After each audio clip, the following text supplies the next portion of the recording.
नमस्कार दोस्तों, accountant expert course की संडे फ्री क्लासेस में आपका स्वागत है। जैसे कि क्लास 1 में हमने आपको बताया था कि किस तरह से बेसिक्स हमारे रूल्स होते हैं। जैसे कि गोल्डन रूल थे 3, रियल अकाउंट्स, पर्सनल अकाउंट्स और नॉमिनल अकाउंट्स। अब और आपको इसके बारे में मैंने बताया था कि जब भी हम बात करते हैं अकाउंट्स की तो ये गोल्डन रूल्स बहुत अच्छे काम आते हैं। अब इसके बारे में आपको मैंने पहले बताया था विस्तार से। कुछ कुछ के सवाल आए थे मेरे व्हाट्सएप पे, क्योंकि यूट्यूब पर कमेंट का ऑप्शन उस समय काम नहीं कर रहा था, इसलिए। तो मेरी आशा है कि उन सवालों का मैं जवाब वीडियो के और क्लास के एंड में ही दे पाऊँगा। तब तक के लिए आप वीडियो देखें और समझें कि मैं जो आपको बताना चाहता हूँ कि अकाउंट्स के बारे में किस तरह से हमें बिगिनर्स। देखो, एक बात तो यह है कि सबसे पहले जो कॉमर्स वाले बच्चे हैं वो बहुत कंफर्टेबल हैं इस समझने में, ये रूल्स को, बेसिक्स को। लेकिन जो बच्चे आर्ट साइड के हैं और साइंस साइड के हैं उनके लिए ज़्यादा समस्या आती है, क्योंकि उनको ये बड़ी समस्या रहती है, क्योंकि उनकी फील्ड अलग फील्ड के हैं। तो उनके संग ये भी समस्या है कि किस तरह से वो समझे कि सर जो पढ़ा रहे हैं वो चीज़ किस तरह से आएगी। तो इसलिए मैं आप लोगों को अच्छे से एग्जाम्पल बता के, जिससे कि उनको अपने पढ़ने का फ़ायदा मिले। तो मैं क्लास शुरू करता हूँ और मेरी कोशिश रहेगी कि आपको अच्छे से अच्छा समझ में आए। क्लास 2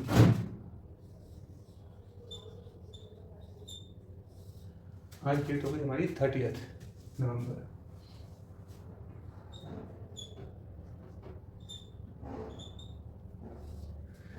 हाँ जी, तो सबसे पहले बात करते हैं हम कि जो हमने पहले बात की थी रियल अकाउंट्स और आपके पर्सनल अकाउंट और नॉमिनल अकाउंट्स। तो रियल अकाउंट्स, नॉमिनल और पर्सनल अकाउंट जो भी है उनको हम किस तरह से अकाउंटिंग में हमें फ़ायदा मिलेगा, तो एग्जाम्पल्स लेके चलते हैं। हम 2 4 5 एग्जाम्पल्स करेंगे जो कि आपको एंट्री करने के लिए कि कैसे होगा कॉन्सेप्ट, उस तरह से समझेंगे। पहले सवाल बनाते हैं फिर करते हैं। सबसे पहले सवाल बनाता हूँ मैं, क्वेश्चन नंबर 1। हम लिखेंगे इसके अंदर कि मैं हिंदी में लिख रहा हूँ, राम ने 2000 रुपये का फर्नीचर नकद खरीदा। ठीक है, अब एक हमारा सवाल जनरेट हो गया कि राम ने 2000 का फर्नीचर नकद खरीदा। तो पहले तो बात ये कि जो ये मिस्टर राम है इनका कोई ना कोई बिजनेस होगा, उसी में तो हम बात करेंगे अकाउंट की। तो अब बात आई कि ये एंट्री का किस तरह से डेबिट होना है और क्रेडिट होना है। तो पहले तो आप ये कैश कीजिए, नगद यानी कैश, नगद यानी हो गया कैश। ठीक है, फर्नीचर क्या हो गया आपका एसेट्स। हम स्टेप बाय स्टेप चलते हैं, कोई इसमें डाउट वाली बात मत होनी चाहिए। रियल अकाउंट ये वाला हो गया असेट्स। अच्छा, कैश क्या हो गया, ये भी रियल अकाउंट है, जैसे आपको पहले भी बताया था मैंने कि रियल अकाउंट इस तरह से। अब एंट्री पास क्या होगी, हमने पहले इस रूल क्या था रियल अकाउंट का। रियल अकाउंट्स का रूल था what come in debit, what goes out credit. तो जो जा रहा है वो क्रेडिट होगा, जो आ रहा है वो डेबिट होगा। तो अब डेबिट क्या होगा इसमें, हम पे क्या आया, हम पे आया फर्नीचर आया, तो फर्नीचर को हम करेंगे डेबिट। देखिए स्टेप बाय स्टेप चलोगे तो बहुत इसी आपके लिए आसान रहेगा एंट्री को समझना। तो हमने क्या किया, फर्नीचर अकाउंट डेबिट दिया, डेबिट 2000 टू किसे करेंगे हम, कैश अकाउंट को। तो कैश इन हैंड 2000।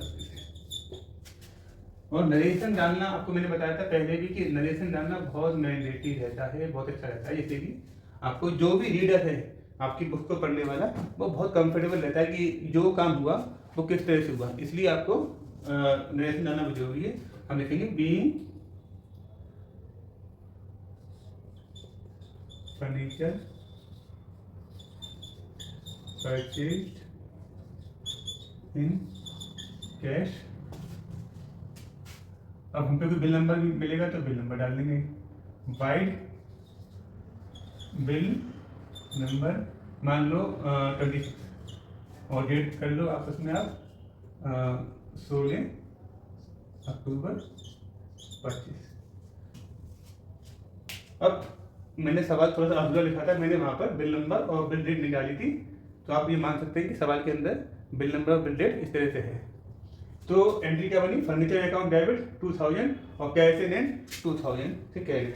अब देखो आप दो बात मेरा पहले यहाँ पे लिखा है और फिर लिख देता हूँ कि रियल अकाउंट ये हो गया और कैश इन हैंड भी रियल अकाउंट है, इसमें कोई डाउट नहीं आ रहा। और हमारा जो कॉन्सेप्ट है वो एकदम मैच होकर चल रहा है कि रियल अकाउंट्स और में जो डेबिट है वो क्या होना है और क्रेडिट क्या होना है। ठीक है, अब एक एग्जाम्पल और पकड़ते हैं। तो हमने एग्जाम्पल क्वेश्चन नंबर 2 लिखा, ओके, हमने लिखा इसके अंदर कि दुकान खर्च के 500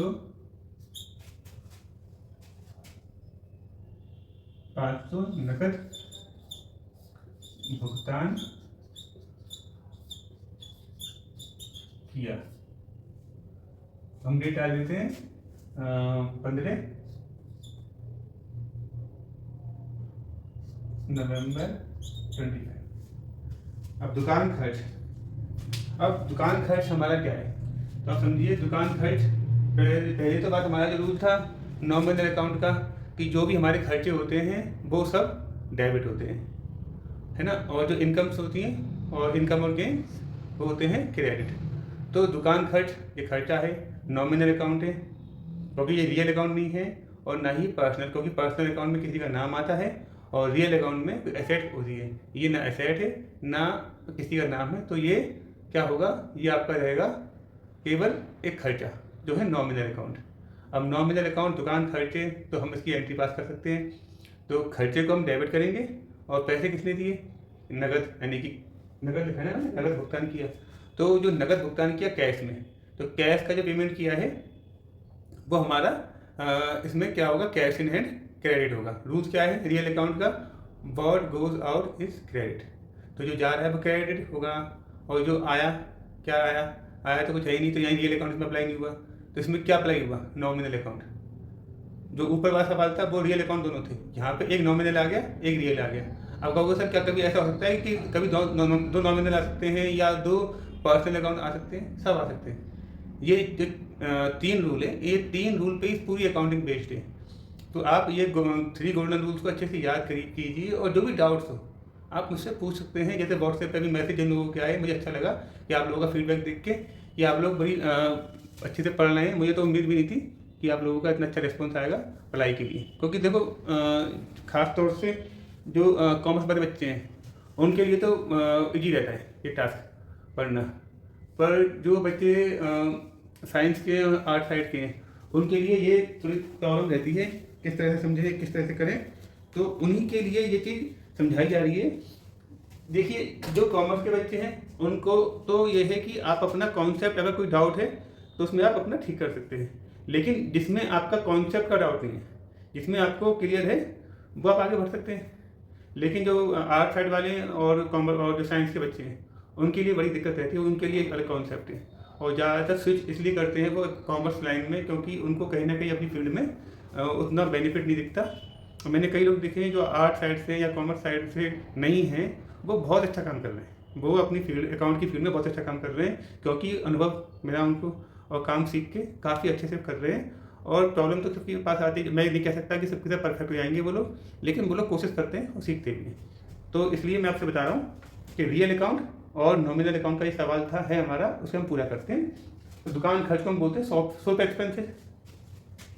तो मैंने ये लिखा है यहाँ पे शॉप एक्सपेंसेस डेबिट, कितने से हुआ 500।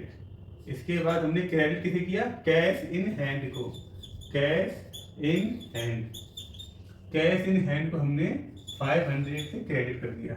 अब हम इसमें क्या लिखेंगे, हम लिखेंगे इसके अंदर being cash paid for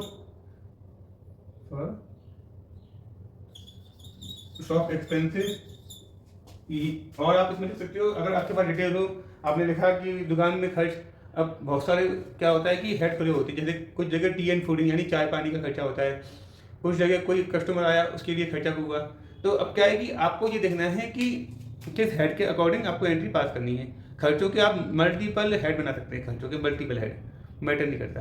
cash तो एक ही रहेगा, कैश चेंज नहीं होता है। तो जो भी आपको यहाँ पे खर्चा हुआ, माना पता है कि शॉप एक्सपेंसेस किस चीज़ का है, आपको साहब शॉप एक्सपेंसेस, तो हमने साहब कुछ भी खर्चा हुआ दुकान का वो डाल देते हैं। क्योंकि कुछ जगह क्या होता है कि ज़्यादा हेड नहीं खोले होते हैं, कुछ जगह केवल जनरल एक्सपेंसेस खोला हुआ है, एक शॉप एक्सपेंसेस खोल दिया, या कुछ जगह केवल जनरल एक्सपेंसेस खोल देते हैं बुक्स में। आप कहोगे सर कुछ जगह मतलब ये कि कुछ बिजनेस क्या करते, छोटे बिजनेस होते हैं, छोटे व्यापार होते हैं, वो केवल जनरल एक्सपेंसेस और मिसलेनियस एक्सपेंसेस में सब काम कर देते हैं। और कुछ होते हैं कि वो डेडिकेटेड हेड की, एक हो गया रिपेयर मेंटेनेंस का, एक हो गया शॉप एक्सपेंसेस का। इसमें कभी कंफ्यूज मत होइए, आपको बस ये समझना है कि कौन से खर्चे हमारे ऐसे हैं जिनको हमको किसमें कहते हैं ना कैटेगराइज करना है, बस वही समझना है, ज़्यादा कुछ इसमें है नहीं। तो नॉमिनल में कौन से हैं खर्चे, अब शॉप एक्सपेंसेस हो गए, आपने लिख दिया शॉप एक्सपेंसेस दुकान के खर्चे, अगर पता है तो डाल दो खर्चे, और नहीं पता तो शॉप एक्सपेंसेस खत्म काम।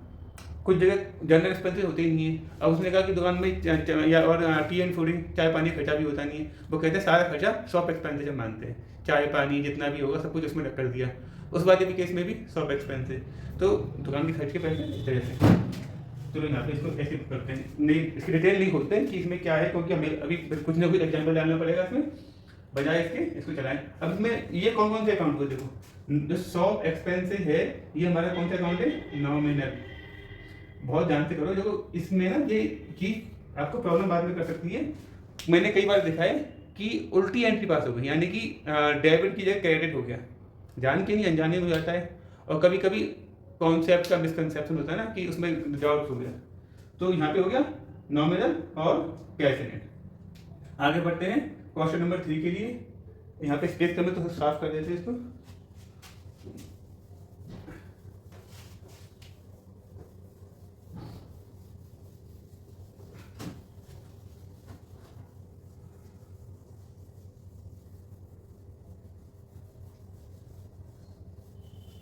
अच्छा हाँ, question number 3,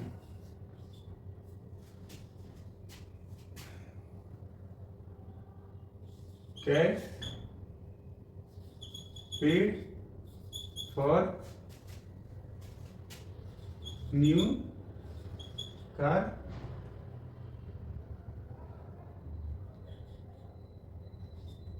$5,000 to ABC limited.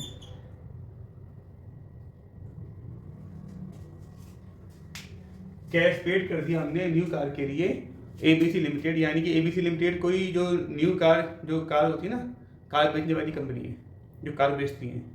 जैसे आप जानते हो मारुति की कार हैं और होंडा की कार हैं या हुंडई है, तमाम ब्रांड्स हैं। तो उसने क्या किया, तो क्योंकि मैंने से पहले भी कहा था कि कैपिंग है कैश के अंदर 10,000 की, तो आपको 10,000 से ऊपर कैश पेड नहीं करना है पर डे में। अब आप कहोगे सर कि पर डे में 10,000 पे कैश पेड नहीं करना है, और इसकी लिमिट भी है कैश की, इसके बारे में बताऊंगा मैं आपको। तो फिलहाल मैं इतना लेकर बता रहा हूँ कि कैश में हम पे कैपिंग है 10,000 रुपये खर्च करने की। तो अभी हम इस बारे में इतनी बात करते हैं कि कैसे आगे बढ़े। तो मैंने 5,000 रुपये ABC लिमिटेड को दे दिए कैश पेड। आप कहोगे सर बाकी बाकी पैसे दिए होंगे बैंक के थ्रू, उसके बारे में भी इसी सवाल में ऐड करते जाएंगे। तो कॉन्सेप्ट लेके चलना, और डाउट उसमें होगा तो आप मुझसे पूछ सकते हैं, ठीक है। तो एंट्री पास करेंगे पहली इसकी कि देखो उसमें दो आगे बंदे, एक तो कैश हुआ, दूसरा एक पार्टी। अब देखो ये कौन सा हो गया, ये हो गया पर्सनल अकाउंट, ये आपका रियल पे है। तो रियल अकाउंट हो गया और ये पर्सनल अकाउंट हो गया। अब ये पर्सनल अकाउंट है और रियल अकाउंट, तो रियल अकाउंट का रूल तो आपको याद है, what goes out is credit, ठीक है। पर्सनल अकाउंट का रूल क्या था, debit the receiver, credit the giver. तो जो ABC लिमिटेड है ये क्या है, पर्सनल अकाउंट में एलिजिबल होते हैं, तो इन पर रूल क्या अप्लाई होगा, डेबिट द रिसीवर, तो ये रिसीवर है तो ये डेबिट किए जाएंगे। क्रेडिट कौन होगा? क्रेडिट होगा आपका कैश इन हैंड। तो हमने सवाल से करते हैं इसका क्या, ABC लिमिटेड डेबिट। अच्छा, हम अकाउंट, ये थोड़ा सा बता दूं आपको मैं कि हम किसी नाम के आगे अकाउंट नहीं लगाते। जैसे ABC लिमिटेड, रिलायंस लिमिटेड, जो पूरा नाम को वो नाम डालते हैं, उसके आगे अकाउंट वर्ड थोड़ा सा नहीं लगाते, क्योंकि क्या है कि ये थोड़ा सा इनएप्रोप्रिएट लगता है, तो इसलिए नाम के आगे अकाउंट लिखते हैं। जैसे हमने लिखा शॉप एक्सपेंसेस था, हमने उसमें अकाउंट नहीं लिखा, उन लोग अकाउंट है वो लेजर का पॉकेट होता है, पर उसमें लिखते नहीं है। तो नाम के आगे जैसे राम अकाउंट नहीं, राम डेबिट, इससे हो जाएगा। ऐसे इसमें था ABC लिमिटेड डेबिट। ठीक है, कितने से होगा? 5000 से। टू किसे हम करेंगे क्रेडिट, इसके अंदर कैश को, cash in hand 5000 being 5000 paid for new car। अच्छा, अब आप कहो कि सर बाकी के सवाल भी करवा दो, ये वाला सवाल तो अधूरा है। हाँ भाई, कार का एडवांस दिया है अब, और उसके आगे के सवाल के लिए फिर ये है कि बैंक से पेमेंट किया होगा। मान लीजिए 10 लाख की कार है, 10 लाख की कार मान लीजिए, तो 10 लाख की कार हुई, तो हमने 5,000 यहाँ पे दे दिए, तो 9,95,000 है ना। तो इसमें हम कर लेते हैं क्वेश्चन 3 का ही एड ऑन कर लेते हैं, क्वेश्चन 3A। इसमें हम क्या लिख देते हैं कि 9,95,000 पेड बाय RTGS। टर्म्स को मैं और फिर डिफाइन कर दूंगा। RTGS को फुल फॉर्म बोलते हैं रियल टाइम ग्रॉस सेटलमेंट। ठीक है, 9,95,000 पेड बाय RTGS, और ये RTGS बैंक के थ्रू होता है, तो इसमें कोई डाउट मत रखना। तो RTGS 9,95,000 paid by RTGS to ABC limited. तो वो भी एंट्री पास कर लेते हैं। अब देखो, अगर आप कंफर्टेबल होंगे तो आपको ये एंट्री समझ में आ जाएगी। हमने इसमें क्या लिखेंगे, ABC limited debit 9,95,000 to bank account. मैंने आपको पिछली क्लास में भी कहा था, हम बैंक अकाउंट में अगर कोई बैंक हमारी है जो हमको नाम, जैसे एक ही बैंक है तो बैंक अकाउंट चल जाएगा। अगर नंबर ऑफ अकाउंट बैंक है कि PNB भी है, कैनरा भी है, HDFC भी है, येस बैंक भी है, जितने भी बैंक है उन सबका नाम फिर हम अलग अलग डिफाइन करना पड़ेगा, जिससे कि हमें याद रहे। वरना हम बैंक अकाउंट में कोई जाके बार बार ढूंढना पड़ेगा ये येस बैंक थी, या ये HDFC थी, या ये स्टेट बैंक थी, कोई भी। इसलिए अपने bank account 9,95,000।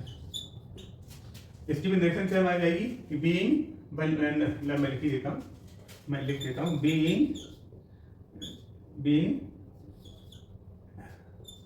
Amount transfer short में करें, ये ट्रांसफर TRF, ट्रांसफर बाय एक टर्म होता है UTR होता है, UTR नंबर होता है, जो कि RTGS करते समय एक जनरेट होता है। आप जो UPI करते हो, UPI करने के बाद एक रेफरेंस नंबर होता है, जनरेट होता है, वो समझ लीजिए वो हुई। उसी तरह से RTGS में भी UTR नंबर जनरेट होता है। ठीक है, इसमें कोई डाउट मत रखिएगा कि UTR नंबर क्या है, ये इसका रेफरेंस नंबर है। जैसे आप किसी को चेक इशू करते हैं, चेक इशू करते समय जो आप एक आपका नंबर होता है, चेक नंबर, वो नोट करते हैं अपने पास। क्योंकि आपको इसकी क्या रेलेवेंस है? रेलेवेंस इसकी ऐसे है कि आप माना आपने किसी को पैसे ट्रांसफर कर दिए RTGS के द्वारा, और वो कहे कि पैसे भी आए नहीं है। कभी कभी होता है कि थोड़ा सा टाइम लेट हो जाता है, तो ज़्यादातर पार्टी क्या देती है, आप हमको UTR नंबर सेंड कर दीजिए, हम अपनी बैंक में बात कर लेंगे। तो वो हम क्या करते हैं, उसको यहाँ से पेमेंट करके जो पार्टी है वो अपनी बैंक में जाके UTR नंबर देगी, और वो वहाँ से उस पेमेंट को ट्रैक कर लेगी। तो वहाँ की बैंक बता देगी कि पेमेंट इन प्रोसेस है, कंफर्म होती है, आपको बता देंगे। तो UTR नंबर एक आइडेंटिफिकेशन नंबर हो गया आपके किसी भी डिजिटल ट्रांजेक्शन के लिए। जैसे UPI में था रेफरेंस नंबर, वो भी आप समझ सकते हो कि वो एक UTR नंबर ही है। बस UTR नंबर आपको एक बिजनेस में दिखाई देगा, रेफरेंस नंबर हम कम। अब तो आपको शायद एक चीज एग्जाम्पल से आप अपने आप को कनेक्ट कर पाएंगे कि जैसे किसी के पैसे फंस जाते हैं। अब तुमने देखा होगा, किसी ने पेमेंट किया UPI के द्वारा, किसी भी प्लेटफॉर्म से किया, मैं किसी का नाम नहीं लूँगा, किसी भी प्लेटफॉर्म से किया, और मालूम पड़ा उसके पैसे फंस गए।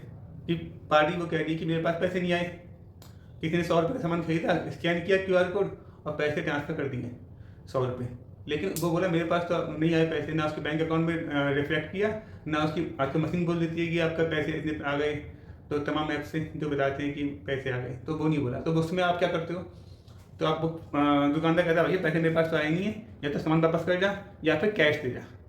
आप भी उस समय बड़े परेशान रहते हैं। आप उस समय क्या करते हैं, आप उस समय जाके एक शिकायत दर्ज करते हैं बैंक में आपकी कि मेरा फला फला जो पेमेंट किया था उसमें आप क्या डालते हैं, एक रेफरेंस आईडी डालते हैं। रेफरेंस आईडी जो जनरेट होती है, यूपीआई जब भी पेमेंट करोगे तो एक रेफरेंस आईडी जनरेट होती है, आप वो नंबर डालते हैं, वो अमाउंट डाल दोगे, अपनी बैंक का नाम भी डाल सकते हो, आरबीआई भी यही साइड पे। आप जब अपनी ब्रांच जाओगे वहाँ जाके भी आपके पास अगर रेफरेंस नंबर है तो दोगे तो बहुत जल्दी वो ट्रैक कर लेगा। आप कहोगे सर 100 रुपये ट्रांसफर किए थे, कहीं नहीं, तो वो ढूंढेगा पहले कि आपने 100 रुपये कितने ट्रांजेक्शन किए। आपसे बोला सर 5 ट्रांजेक्शन 100 के थे, कौन सा वाला फंसा। आप क्या कहोगे साहब ये वाला होगा वो वाला होगा, नहीं भैया ये देखो आपने जब पेमेंट किया उसका आपके पास चाहे पेमेंट फेल्ड लो, फिर दो, पेमेंट फेल्ड हो गया तो पैसे लौट के खाते में आ जाएंगे ऑटोमेटिक, अगर सब कुछ ठीक रहा।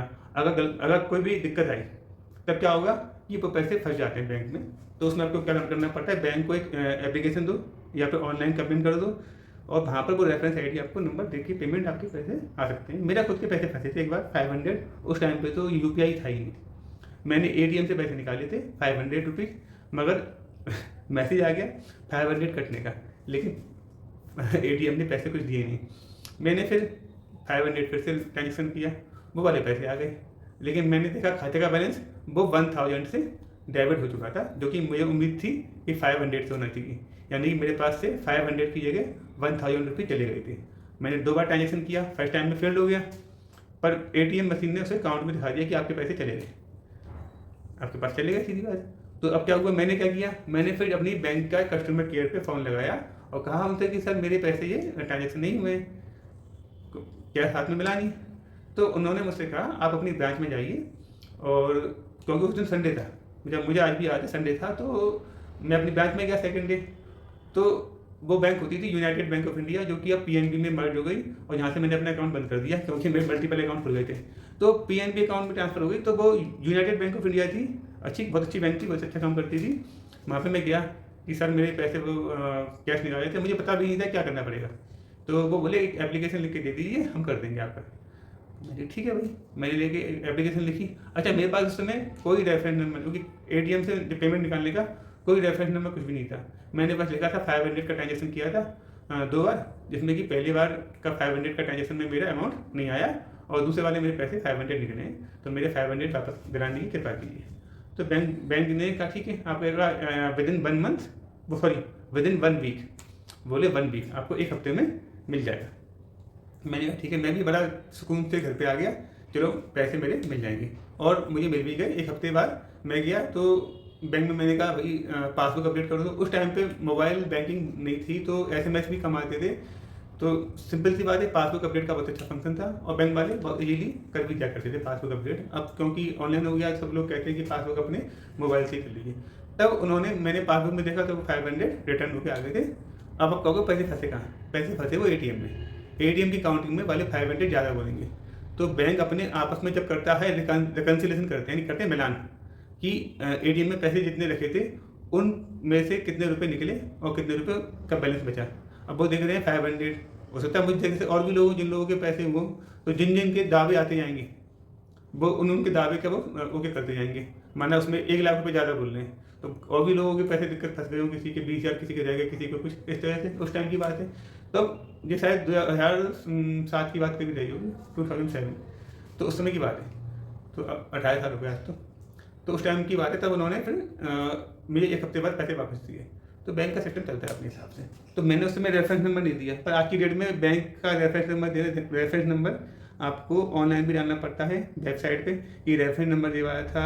आप एटीएम नंबर मत डालो, एटीएम का एड्रेस मत डालो, लोकेशन मत डालो, आपको केवल अपना ट्रांजेक्शन का रेफरेंस नंबर डालना है, जिससे कि आपको पैसे की ट्रांजेक्शन आपको ट्रैक कर सकें। आरबीआई है या फिर बैंक की साइट पे ही आप कंप्लेंट कर सकते हैं, अपनी बैंक पे जाकर भी एप्लीकेशन लगा सकते हैं। तो भाई बात मैं आपको बता रहा हूँ कि यूटीआर नंबर कितने रेलेवेंट है। सपोज करो किसी बिजनेसमैन ने ये 9,95,000 रुपये थे, ये कार के लिए उसने आरडीएस कर दिया, पर किसी भी टेक्निकल फॉल्ट, कोई आईएफएससी कोड गलत हो गया पार्टी का, या उसका बैंक अकाउंट नंबर मिस्टेक, कुछ भी हो सकता है। उसमें अगर कुछ भी गलती हुई तो क्या पैसे पहुंच जाएंगे? पैसे नहीं पहुंचेंगे। आप कहोगे सर यूटीआर नंबर जनरेट तो हो गया, तो पैसे पहुंचाने चाहिए। अरे भाई, अगर कोई भी गलती हुई, सपोज करो कि IFSC कोड सही है, पार्टी का नाम भी मिलता जुलता नाम है, जैसे ये ABC लिमिटेड है, दूसरी पार्टी का नाम भी ABC हो पर लिमिटेड नहीं हो, पर ABC गलती से बैंक में करते समय आपने अपने हाथ से, जैसे अब तो ऑनलाइन बैंकिंग अपने हाथ से करते हैं, पहले तो बैंक में जाते थे RTGS करने के लिए, आपने गलती से एक अकाउंट नंबर का रेफरेंस, मतलब अकाउंट का लास्ट 2 डिजिट में कोई मिस्टेक हो गई और ABC अपने नाम से सेलेक्ट कर दिया, आपने कहा ABC काफ़ी है, उससे हो जाएगा। और सपोज करो उसी नाम से किसी बंदे का अकाउंट एग्जिस्ट करता हो ABC नाम से, ABC लिमिटेड है ABC, तो उसमें क्या होगा, पैसे गलत अकाउंट में चले जाएंगे। तब आप क्या करोगे, UTR नंबर ले जाओगे बैंक में लेके, भैया UTR नंबर जी पकड़िए, मेरे पैसे नहीं पहुंचे 995। वो क्या करेंगे बैंक वाले, वो देखेंगे भाई ये तो आपने इनको दिए ABC वालों को, बोले भाई ABC नहीं, हाँ तो बोले पैसे तो पहुंचे नहीं, बोले भाई खाते में उनके बैलेंस में बोल रहे हैं पैसे, तो मैंने फिर उनको फॉर्म में ला के पूछूंगा, तो वो कहेंगे भैया पैसे हम पे तो आए नहीं। मैंने कहा अपना चेक कराओ स्टेटमेंट, उन्होंने लेके मुझे व्हाट्सएप 2 साल दे दीजिए, आपके पास भेज दीजिए, चेक कर लीजिए हमारे स्टेटमेंट। उनके पास कोई एंट्री नहीं बोल ली, बोला सर जी पिछले 2 दिन का ट्रांजेक्शन है, जहाँ से आपने पेमेंट किया उस दिन की सुबह से लेके आज तक का। तो हम भी देख के, तो हमने कहा आपकी सर गलती क्या हुई, फिर बैंक वालों को दिखाया, बोले तो बैंक वाले क्या कहते हैं कि पार्टी का आप चेक अकाउंट नंबर ला के दीजिए कि हम चेक कर सके क्या क्या हुई। तो हम पार्टी से मांग कहते हैं भैया अपने अकाउंट नंबर दो, तो पार्टी का अकाउंट नंबर, क्योंकि हम तो पहले अकाउंट नंबर ले चुके हैं, आप कहोगे सर पहले अकाउंट नंबर कैसे लिया था, हमने पहले पार्टी का अकाउंट नंबर लिया था, पर बाई ह्यूमन मिस्टेक होती है ना कि आपने लेके गलती से पैसे वहाँ पर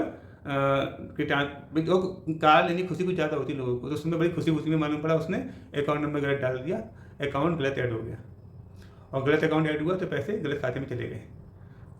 ये कॉन्सिडेंस है। वैसे जो ज़्यादातर ये होता है कि आप अकाउंट ऐड करने के बाद एक समय पीरियड दिया होता है, उसमें बैंक आइडेंटिफाई करती है क्या सही नाम डाला मैच कर रहा है पार्टी का, अगर नाम नहीं मैच कर रहा तो वो पैसे ट्रांसफर, आपका वो खाता ID नहीं होगा, वो कह देंगे साहब कि ये वाले खाते में कोई अंतर पड़ रहा है। तो इसलिए ही तो IFSC कोड अकाउंट नंबर बहुत ज़्यादा ये ध्यान रखने की चीज़ है। और ब्रांच एड्रेस भी लोग बाग मांगते हैं। तो अब जब UTR नंबर की दिक्कत आई तो मैंने उसमें क्या किया, 995 के लिए मैंने बैंक में जाके, फिर मैं क्या कहूँगा सर पार्टी, बैंक कहती है काम है पार्टी से कहते कैंसिल चेक की फोटो खींच के भेज दे, जिससे कि आप क्या नोट करके लाए हमें मालूम नहीं, पार्टी का एक बोले आओ कैंसिल चेक, पार्टी ने कैंसिल चेक की फोटो भेज दी। बैंक वाले ने देखा, बोला सर आपने देखो अकाउंट नंबर तो आपने सर इसमें FD गलत किया हुआ है, लास्ट 2 डिजिट में मिस्टेक है, तो गलती आपके हाथ से हुई है, पर बैंक आपकी फिर भी आपको सपोर्ट करने को फुल तैयार है। वो जो ABC वाला बंदा है उससे बात करेगी कि सर ये आपका खाता ऐड हो गया है, और आपसे भी कहेगी, आप भी पार्टी से बात कीजिए। तो ABC वाला बंदा जेन्युइन होगा तो ठीक है, और जेन्युइन नहीं हुआ, वो क्या मैं तो पैसे उसने निकाल लिए, तो आपको क्या करना पड़ेगा भैया, फिर तो FIR है, पुलिस में कंप्लेंट करनी पड़ेगी। उसका तो आप कुछ नहीं कर सकते जो आदमी डिफ़ॉल्टर है। पर जो डिफ़ॉल्टर नहीं है, जो बंदा प्योर जेन्युइन बंदा है, वो कहेगा सर मैं पैसे वापस कर देता हूँ, पैसे आपने भेजे, मैंने कोई मुझे तो आइडिया भी नहीं था, पर ठीक है पैसे आए हैं, पैसे मैं वापस कर देता हूँ। तो बहुत देखो जो व्यापार करने बैठा है बिजनेसमैन, कोई भी नहीं चाहेगा कि बिजनेस उसका बिगड़े, ठीक है ना। तो नाम बहुत ख़राब होता है, FIR लॉन्च होगी तो अखबार में भी आ सकता है, काफ़ी चीज़ें रहती हैं। तो ये इसकी बजाय वो कहेगा पैसे वापस ले लो, ठीक है। तो UTR नंबर कितना काम आया, बहुत ज़्यादा रेलेवेंस है UTR नंबर की, ठीक है। तो UTR नंबर डाल दिया भाई, और उसकी डेट पहले से की डाल दी हमने, UTR नंबर सपोज डेट मान लो कल की डेट 29 मान लो 29 नवंबर 25, ठीक है। चलो आप कहोगे सर बहुत लंबा एग्जाम्पल खींच दिया, आपने कहो सर आप टॉपिक से भटक गए। हाँ टॉपिक से भटकने के नहीं है, बस कॉन्सेप्ट आपका जो है ना कि ज़्यादातर लोग RTGS UTR नंबर जानते ही नहीं, तो इसलिए मैंने आपको ये बताया। थोड़ा सा टॉपिक को समझिए कि कैसे मैंने अब देखिए यहाँ पे ABC लिमिटेड हो गया, तो ABC लिमिटेड हमारा क्या हो गया, ये हो गया हमारा पर्सनल अकाउंट। बैंक अकाउंट क्या है हमारा, क्या है भाई, real account.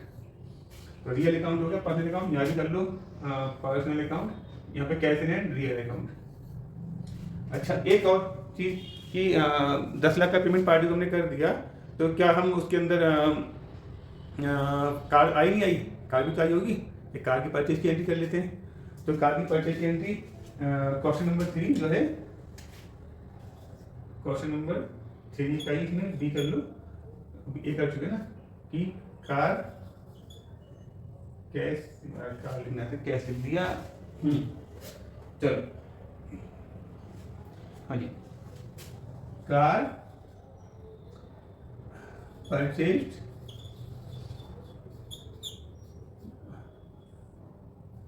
Bill number XYZ 235 235 bill number हो गया। बिल डेट कर लो, बिल डेट आपकी 29/11 की थी, आपने 29/11 की आपने डेट डाल दी, एंट्रीज की पास कर देते हैं, हमारा ट्रांजेक्शन भी पूरा हो जाएगा। हमने कहा कार परचेज की, तो 10 लाख की कार परचेज की है, तो कार अकाउंट लिया 10 लाख से, मैं 10 लाख से अपनी जो कार मैंने परचेज की उसको मैं डेबिट, क्योंकि क्या ये रियल अकाउंट है, रियल अकाउंट क्या कहता है, what's come in is debit, तो क्या आई, कार आई तो कार डेबिट हो गई। थोड़ा सही करते हैं इसको, CAR, car account debit 10 lakh से। किसने पेमेंट किए थे, आपको सर पेमेंट किसने किए थे, उसके नाम आएंगे या किसके नाम, ये सवाल में मैं रुक जाता हूँ। अब बताइए इसके अंदर जो कार परचेज की, क्या कार परचेज की तो हमको फिर से इसमें पार्टी को हमने पैसे दे चुके हैं, तो क्या फिर से हम इसके अंदर बैंक अकाउंट और कैश अकाउंट को फिर से क्रेडिट करेंगे। आप कहोगे सर समझ में नहीं आ रहा, मैं बताता हूँ, क्योंकि हम पार्टी को पहले डेबिट कर चुके हैं। देखो जब पार्टी पैसे डेबिट है तो हमने एक अपने पास एडवांस पेमेंट का एक तरह से अकाउंट क्रिएट कर लिया कि इसको हमने पैसे दे चुके हैं, यानी कि पार्टी के ऊपर क्या है, लायबिलिटी, हमको पैसे वापस करने की या फिर हमको बदले में कोई सामान देने की। सामान क्या है, कार, हमने उससे कार परचेज कर ली, तो कार हमने इसको ली है तो जाहिर सी बात है अब कैश और बैंक का काम तो खत्म हो गया, क्योंकि वो तो काम कर चुके हैं अपना पेमेंट करने का। अब काम किसका रह गया, अब काम रह गया पार्टी का खाता क्लियर करने का, क्योंकि हम पार्टी को 2 बार डेबिट कर चुके। देखो एक बार नहीं, हमने पार्टी को 2 बार डेबिट किया है। 5,000 से हमने ABC लिमिटेड को यहाँ पे डेबिट किया था और 9,95,000 से हमने ABC लिमिटेड को यहाँ पे किया था। तो ABC लिमिटेड का टोटल 10 लाख से वो डेबिट थी। अगर हम उसको क्रेडिट कर देंगे तो उसका बैलेंस, उसका बैंक अकाउंट नहीं, ABC लिमिटेड का अकाउंट हमारी बुक्स में वो 0 हो जाएगा, यानी कि पहले उसके नाम में 10 लाख रुपए क्या बोल रहे थे, DR। अब जैसी कार की एंट्री आई तो उसके खाते में क्या बोलेगा, 0, कार की 10 लाख की एंट्री आएगी तो DR 10 लाख का, CR 10 लाख का, उसका बैलेंस 0 हो जाएगा, यानी कि कोई लेना देना है बाकी नहीं। तो इसके लिए हमने क्या किया, ABC लिमिटेड को क्रेडिट कर देंगे। तो क्रेडिट करने का मतलब क्या हुआ, पर्सनल अकाउंट का रूल क्या है, क्रेडिट द, क्या था, debit the receiver, credit the giver, credit the giver. तो गिवर यानी कार कौन दे रहा है, ABC लिमिटेड। तो ABC लिमिटेड जो है वो कार दे रही है, तो जो कार दे रहा है वो क्या है, क्रेडिट, क्रेडिट द गिवर। तो पर्सनल अकाउंट का रूल अप्लाई हो गया, यहाँ कोई डाउट नहीं होना चाहिए मेरे हिसाब से। तो आपको ये हम कर देंगे, कार अकाउंट डेबिट 10 लाख पे टू भी लिख दो भाई, जगह यहाँ पे थोड़ी सी साइड से कर दी, नहीं इसको यहाँ पे ठीक करते हैं। हाँ, टू ABC लिमिटेड, ठीक है, यहाँ पर हमको 10 लाख डालेंगे।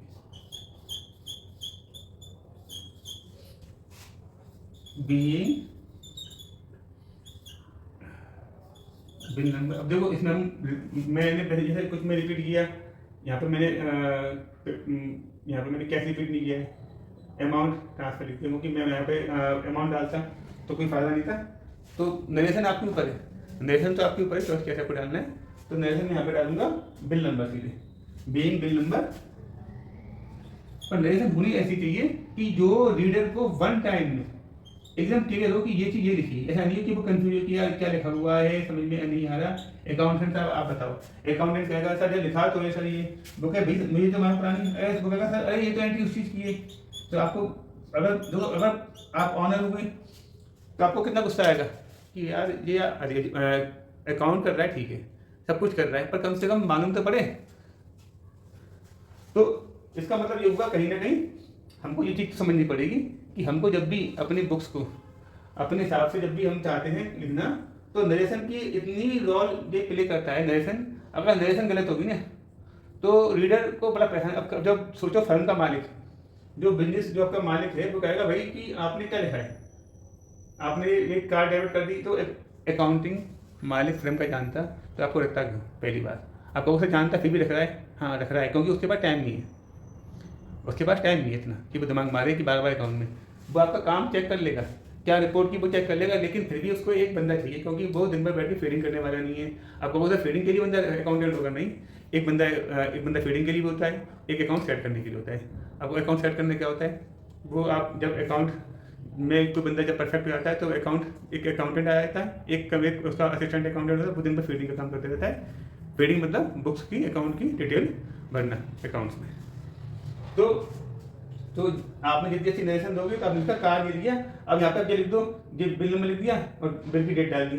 अब आप ये भी डाल सकते हो उसमें कि कंपनी का नाम तो आपका रिसीव हुआ है, आप में डाल सकते हो कि कौन सी कार ली। कभी कभी होता क्या है, आपके पास किसी कंपनी में 50 कारें हैं, कोई होंडा की, कोई मारुति की, कोई रेंज रोवर, इतनी भी कंपनी है। तो आपने कहा कि ऐसा ना हो कि बाद में हो मिसगाइड हो कि कौन सी वाली कार है, तो सिंपल सी बात, एक कार का नाम भी ऐड कर दो अच्छी नरेशन के लिए। आपने लिख दिया यहाँ पे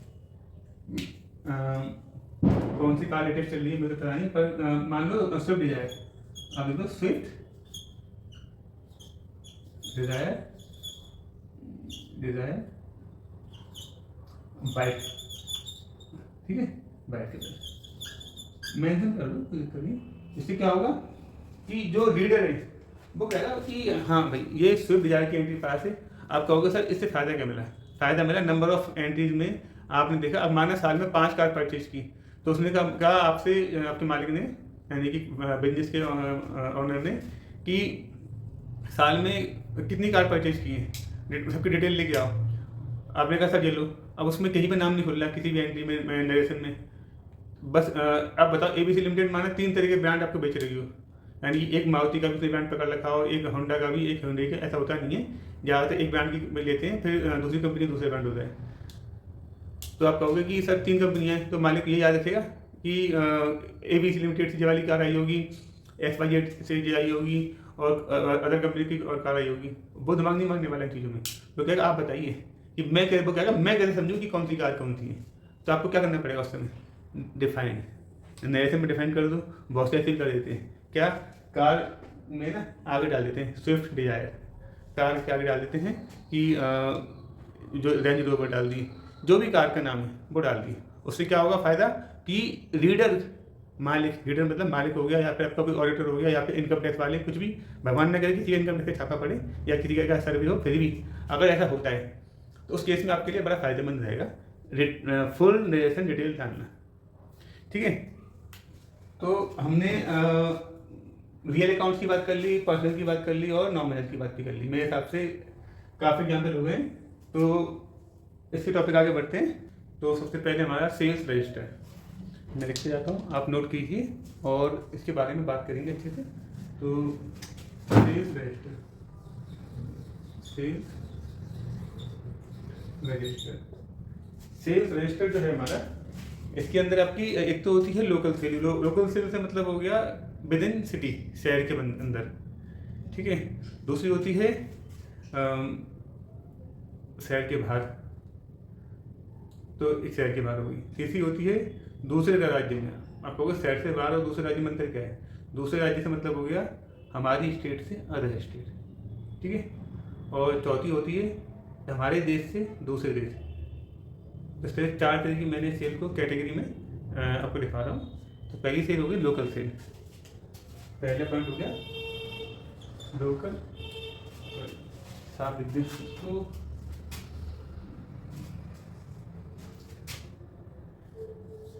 लोकल सेल। पॉइंट नंबर 2 आपका intra state sale. Point number 3 inter state sale. Point number 4 export cell.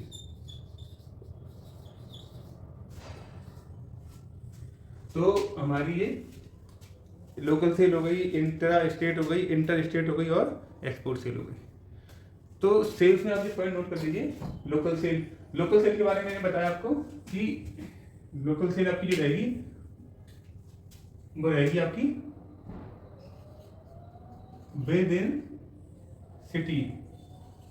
जैसे मैं आगरा में हूं तो ये आगरा टू आगरा। वैसे इसकी कैटेगरी इंट्रा स्टेट की तरह ही आएगी, तो इंट्रा स्टेट का बताऊं आपको तो आपको डाउट लगेगा ही नहीं, क्योंकि क्या है इंट्रा स्टेट क्या कहता है? तो कहता है विद इन स्टेट, यानी कि आगरा आगरा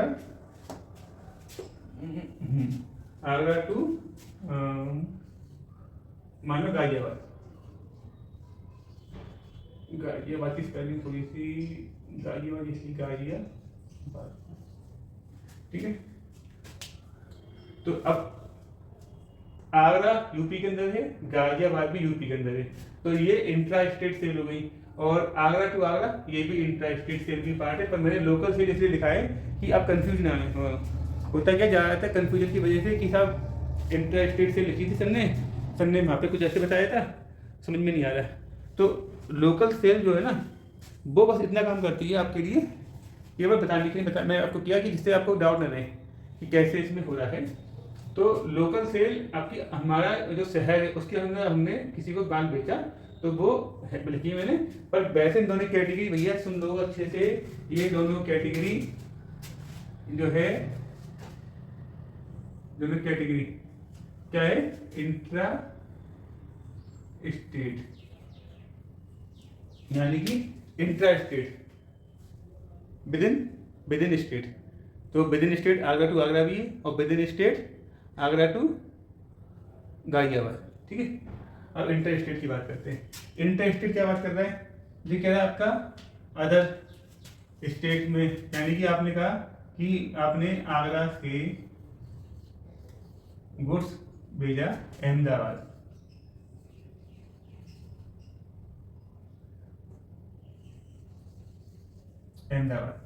तो अब स्टेट दो हो गए, एक स्टेट हो गया यूपी, एक दूसरा स्टेट क्या हो गया गुजरात। अब गुजरात हो गया।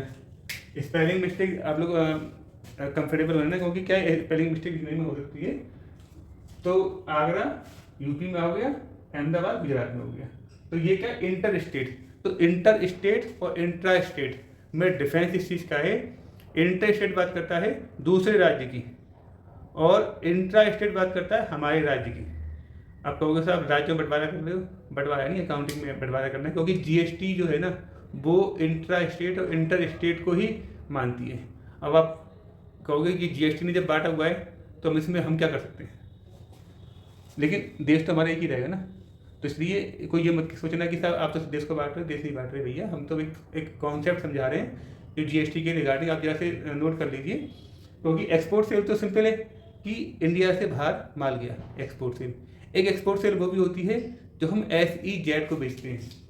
मैं चलो आपको लिख देता हूँ उसके बारे में भी तो कंफर्टेबल रहेगा। एक्सपोर्ट सेल एक तो रही आपकी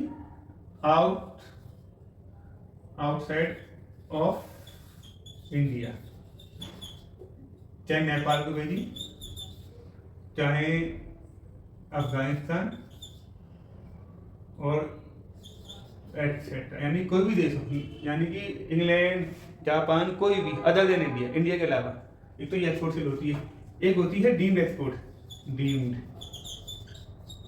डीम्ड एक्सपोर्ट सेल होती है, वो कौन सी होती है, SEZ, स्पेशल इकोनॉमिक जोन।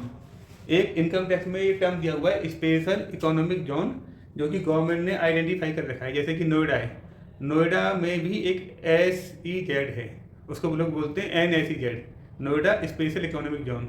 अब कहो सर इसमें क्या होता है, ये समझो कि सरकार ने कहा कि किसी स्टेट को बढ़ावा देने के लिए उसमें क्या करें, तो उन्होंने देखा कि जैसे यूपी का नोएडा है, उन्होंने देखा सारा बिजनेस व्यापार सबसे ज़्यादा डेवलप करने के लिए नोएडा जो है, वहाँ पर भी लोग कैसे आएंगे, वो तब आएंगे जब आप उनके पास अपॉर्चुनिटी दो, फायदा दो।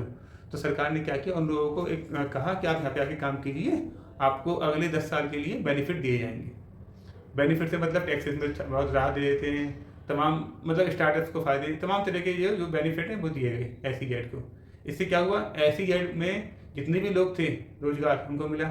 और उनके लिए अब समस्या आई है लोगों को कि भाई SEZ में किस तरह से ट्रांजेक्शन होंगे, क्योंकि SEZ होता है जहाँ भी SEZ होगा उसके बाहर एक कस्टम विभाग का ऑफिसर बनता है, एक कस्टम डिपार्टमेंट का ऑफिस बन जाता है। आपको सर कस्टम तो एक्सपोर्ट मतलब जो पोर्ट होता है उसको होता है, हाँ कस्टम एक्सपोर्ट को होता है ना, ऐसे ही SEZ के गेट पर भी कस्टम विभाग बैठा रहता है। आप कहोगे साहब कि बैठा रहेगा मतलब उनका ऑफिस होता है। तो ऐसे आप जैसे आप नोएडा NSEZ जाओगे, ऐसी अदर स्टेट में भी बहुत से ऐसी जेड है, जैसे उत्तराखंड में है, वहाँ पे सेरापुरी नाम से है NSE जेड, वहाँ पर भी है। और भी होंगे नाम, क्योंकि मुझे ये सब की जगह के SEZ की याद नहीं है, पर मैं आपको कॉन्सेप्ट के बारे में बात करूंगा कि SEZ जो है स्पेशल इकोनॉमिक जोन, यानी कि इसको एक स्पेशल कैटेगरी दे दी। पर आप कहोगे सर इसको, सर यहाँ पे एक्सपोर्ट से में आप कैसे डीम्ड एक्सपोर्ट कैसे ले रहे हैं? हाँ, डीम्ड एक्सपोर्ट इसलिए ले रहे हैं कि सरकार ने इसमें एक बात कही इनकम टैक्स में कि ये जो बिजनेस है, व्यापार है, जिससे भी परचेज करेंगे वो इनके लिए इम्पोर्ट है। यानी ये व्यापार जिससे भी परचेज करेंगे इनके लिए इम्पोर्ट है, और जिससे भी ये माल सेल करेंगे वो एक्सपोर्ट है। यानी कि कोई भी ट्रांजेक्शन इनका इम्पोर्ट और एक्सपोर्ट है, कोई लोकल इनका परचेज होती नहीं कोई भी। आप कहोगे कोई बंदा सर SEZ टू SEZ बेच रहा है, हाँ भाई, उसका मान सकते हो कि वो वाली आपकी लोकल परचेज हो गई। अदरवाइज सारी इम्पोर्ट और एक्सपोर्ट ही उसमें होती है, ठीक है। तो आप कहोगे सर इसका मतलब SEZ टू SEZ, हाँ, अगर नोएडा वाला जो SEZ है उसमें ही दूसरी फर्म भी उसमें है और आपने वहाँ से परचेज किया, वो ही बस इंपोर्ट एक्सपोर्ट की कैटेगरी से बाहर रहेगा, नहीं तो सारे के सारे ट्रांजेक्शन इंपोर्ट और एक्सपोर्ट ही कहलाते हैं, ठीक है। तो हम इसमें आपको टॉपिक जो है एक्सपोर्ट सेल का, और इसका आउटसाइड ऑफ इंडिया तो हो गया, ये तो हो गया अदर देन इंडिया, और ये हो गया इंडिया में ही है, ये देश में, हमारे भारत देश में ही है। लेकिन इसका ये रहा कि इसको हमने SEZ जो ट्रीट किया है गवर्नमेंट ने, तो हम इसको इस तरह से अपनी जो इसको सेल करेंगे, बिक्री करेंगे जब भी, तो हम अपने यहाँ इसको एक्सपोर्ट सेल ही मानेंगे। और अगर इनसे हम परचेज करते हैं तो उसे इंपोर्ट परचेज। आप कहोगे सर अगर नोएडा का ही बंदा हुआ कोई, अगर किसी नोएडा की फर्म ने SEZ वाले जो है बिजनेसमैन उससे कोई परचेज किया, तो नोएडा वाला भी उसके लिए, यानी SEZ के बाहर जो भी बंदा है वो सब दूसरा होगी कैटेगरी। तो यानी कि कैटेगरी से मतलब SEZ को बिल्कुल अलग कर दिया गया। आप किसी से परचेज करोगे, आप नोएडा से परचेज करोगे तो भी आपके लिए वो इम्पोर्ट है, सेल करोगे तो भी एक्सपोर्ट है। तो आप कहोगे, तो कॉन्सेप्ट क्लियर हो गया होगा कि इम्पोर्ट एक्सपोर्ट, यानी कि SEZ के अंदर है जो ट्रांजेक्शन हो रहे हैं आपस में, वो ही केवल उनके लोकल ट्रांजेक्शन है, या तो इंट्रा स्टेट है, क्योंकि इंट्रा स्टेट वर्ड जो है अब वो आपको उससे कंफर्टेबल होने चाहिए। इंट्रा स्टेट की बात हमने की थी दूसरे राज्य की, और इंट्रा स्टेट अपने राज्य की, और लोकल सेल कही थी अपने शहर की। तो आप कहोगे सर NSEZ में भी तो अपना शहर आ गया, नोएडा नहीं आया भाई। तो नोएडा शहर में एक स्पेशल इकोनॉमिक जोन के नाम से जगह अलग कर दी गई, ये वाली जगह पे जो भी बंदा माल देगा तो वो उसके लिए एक्सपोर्ट सेल होगी, और अगर परचेज करता है तो वो इम्पोर्ट परचेज होगी, ठीक है। तो आप इसको नोट कर लीजिए, मैं आपको बताता हूँ उसके बाद अगला पॉइंट।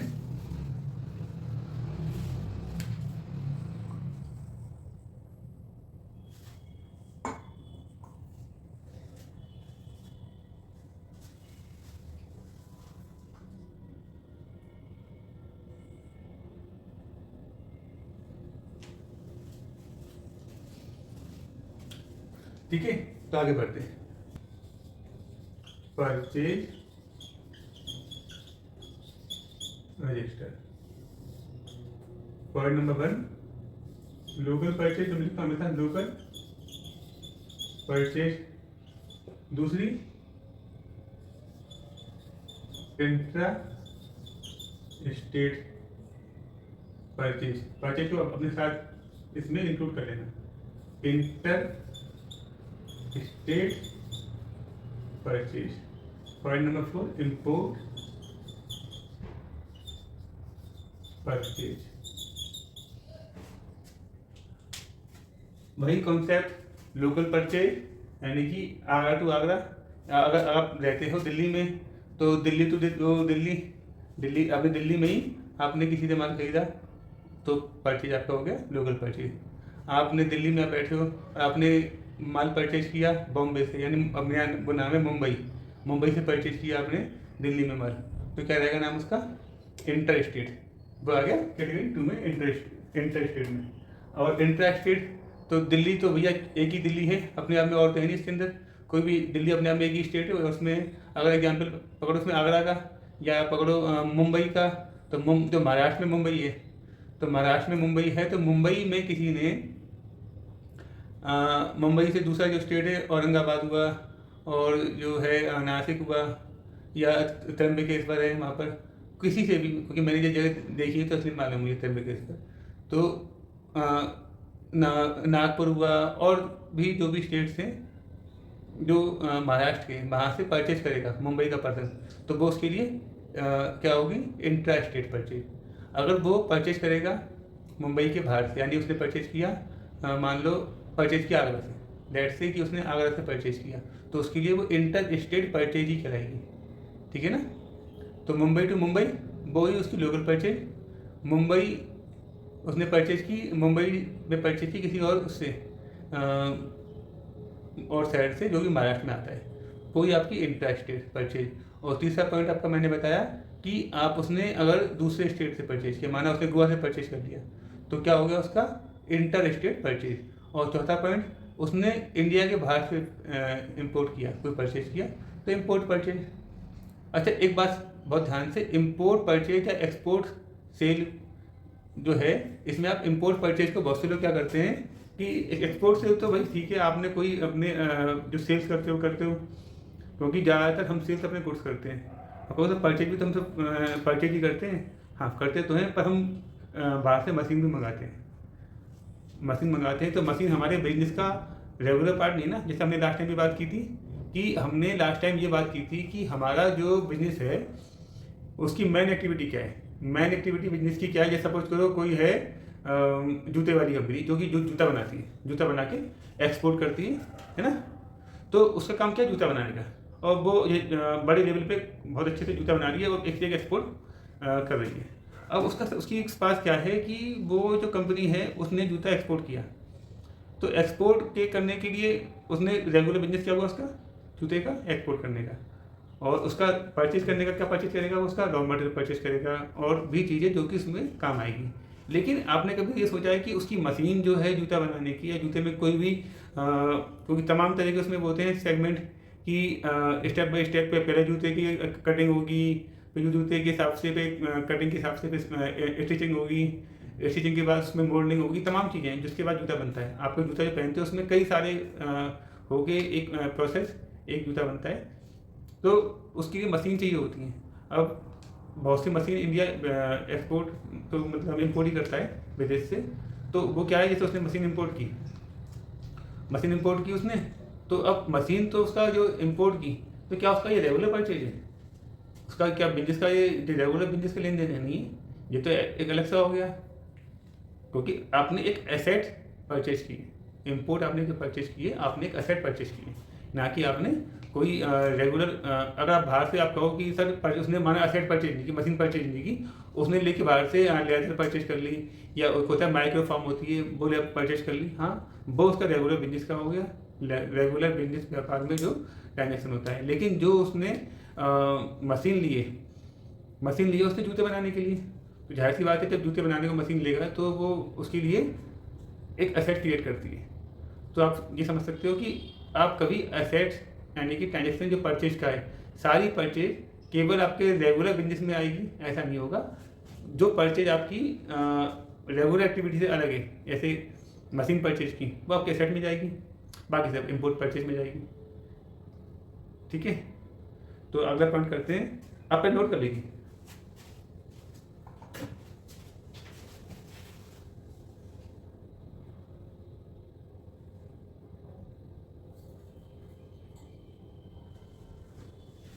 आई होप आपने नोट कर लिया होगा इन चारों का नाम। अब इसमें बढ़ते हैं आगे कि परचेज रजिस्टर हो गया आपका जी। अब है जनरल रजिस्टर।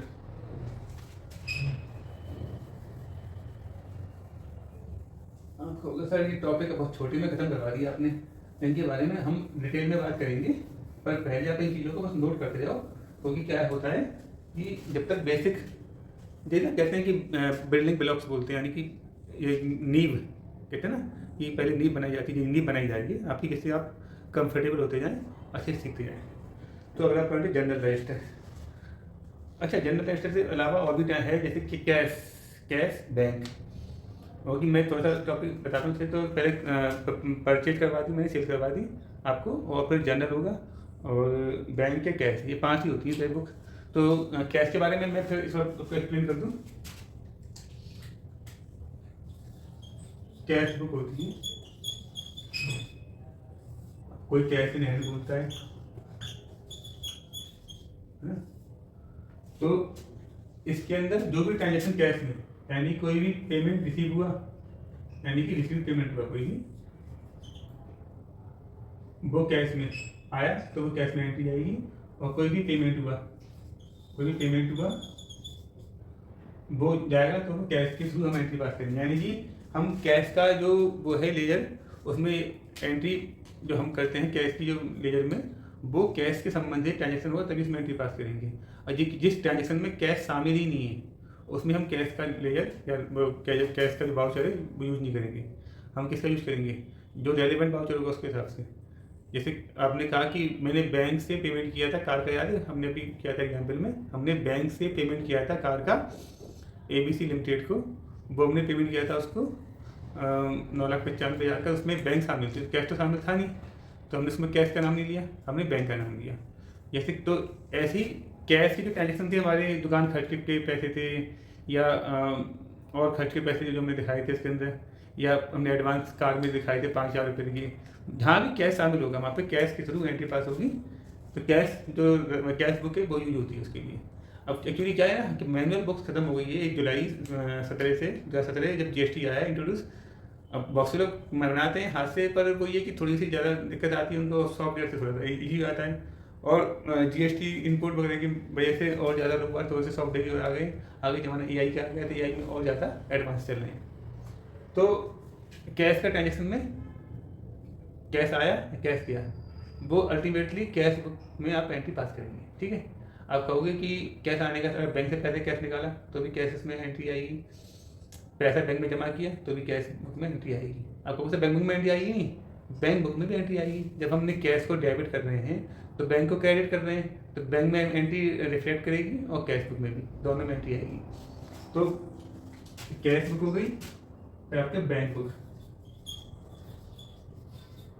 कोई भी डाउट मत रखना, और डाउट हो आप मुझसे पूछ सकते हैं। आप मुझे कमेंट बॉक्स में आप अपने जो भी है ऑब्जर्वेशन बता सकते हैं। बैंक अकाउंट, तो आपने बैंक का अकाउंट में क्या भी रोल है?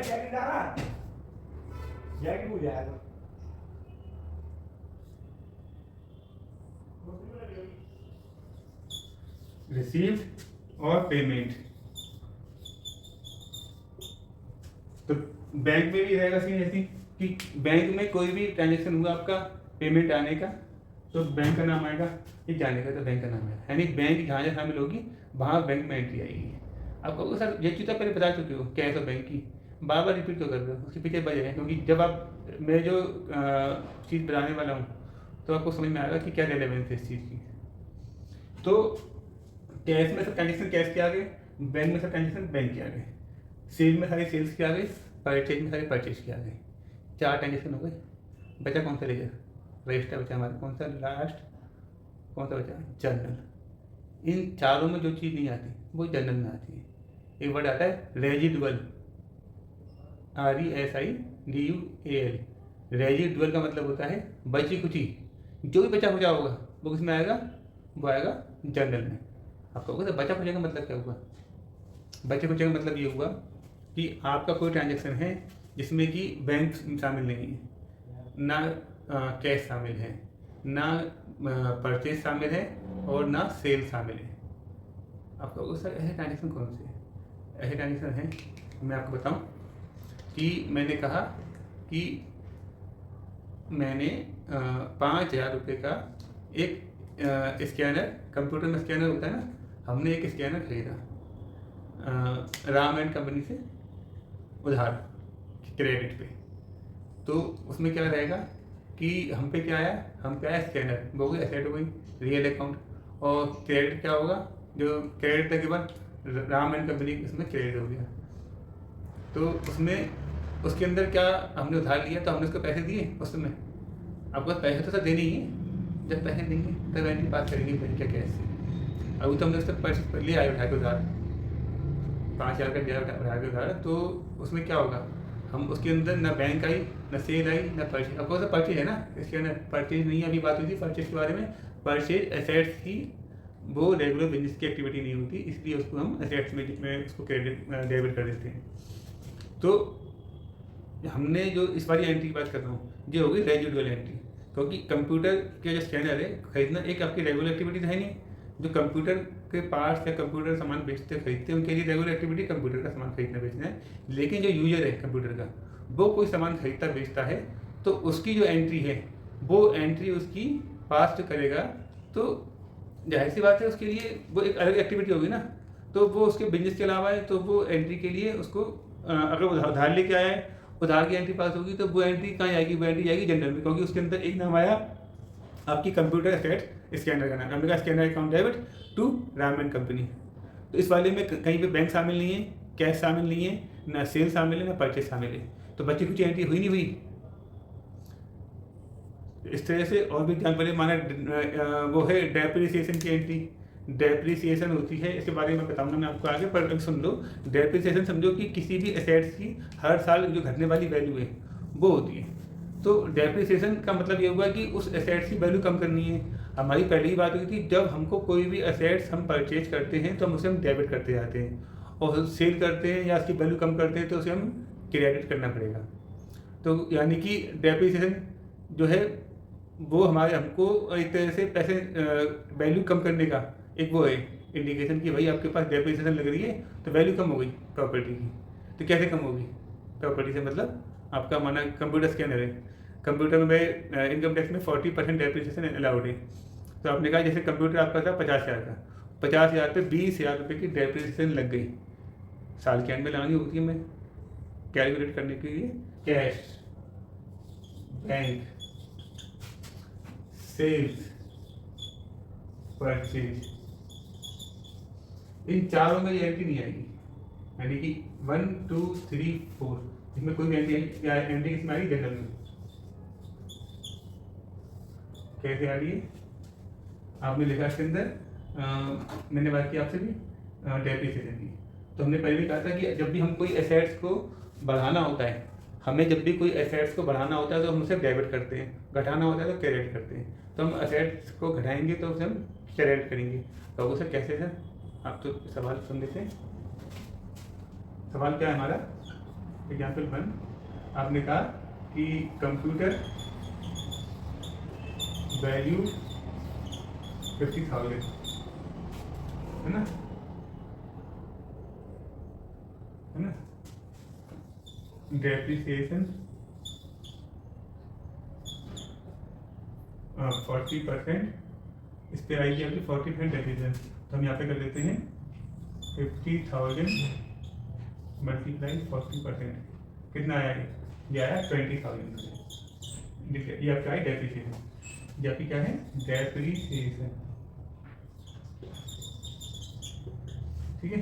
अब कंप्यूटर की वैल्यू कितनी होगी बुक्स में? कंप्यूटर की वैल्यू बुक्स में होगी हमारी 50 में से 30 में तो 30,000 रुपये, यानी कि 50,000 माइनस 20,000 रुपये, 30,000 रुपये। ठीक है, यानी कि 30,000 रुपये हमारी एसेट्स हमारी वैल्यू बची। तो इसको WDV बोलते हैं, WDV रिटन डाउन वैल्यू। इसकी एंट्री पास करते हैं बुक्स में। एंट्री पास क्या होगी इसके अंदर? एंट्री पास होगी इसके अंदर डेप्रिसिएशन, क्योंकि मैंने बताया था आपको ये नाम आज के खर्चे हैं, नॉमिनल अकाउंट है। डेप्रिसिएशन अकाउंट डालो, कुछ भी डालो, अकाउंट डेबिट 20,000 रुपये टू कंप्यूटर, क्योंकि हम कंप्यूटर अकाउंट को इसमें क्या कर रहे हैं? हम कंप्यूटर अकाउंट को माइनस कर रहे हैं, घटा रहे हैं। तो हमने कंप्यूटर क्रेडिट करते ही इसकी वैल्यू 30,000 रहेगी, यानी कि हमने इस अमाउंट 20,000 से कंप्यूटर को कर दिया क्रेडिट द एसेट। ठीक है, और डेबिट कर दिया हमने अपने जो खर्चा है। तो डेप्रिसिएशन हमारे लिए खर्चा है, क्योंकि एक तरह से आपको खर्चा, क्योंकि तो आपको से पैसे तो कहीं नहीं, एसेट की कहीं नहीं, एसेट तो कहीं नहीं है, पर क्या है एक बनाया गया सिस्टम कि आपका पैसा जो जा रहा है हर साल आपकी जो वैल्यू लगातार घटती जा रही है, प्रॉपर्टी की मशीन है उसकी वैल्यू घटती जा रही है। तो जब आप मशीन वाली जब एकदम खत्म हो, एकदम जीरो हो जाएगी, या समझो आपको नहीं लानी है, तो आपको कहोगे पैसे कहाँ से आएगा, फंड कहाँ से आएगा? वो फंड ये वाला अमाउंट है, ये अमाउंट आपका फंड है। जबकि वो हर साल आपके पास आपके कैपिटल अकाउंट में ऐड होते जा रहा है प्रॉफिट के रूप में। आपको ऐसा समझ में नहीं आ रहा, समझाऊंगा, पर अभी आप स्टेप बाय समझते जाएंगे, है ना। तो being 40% depreciation on computer value 50,000।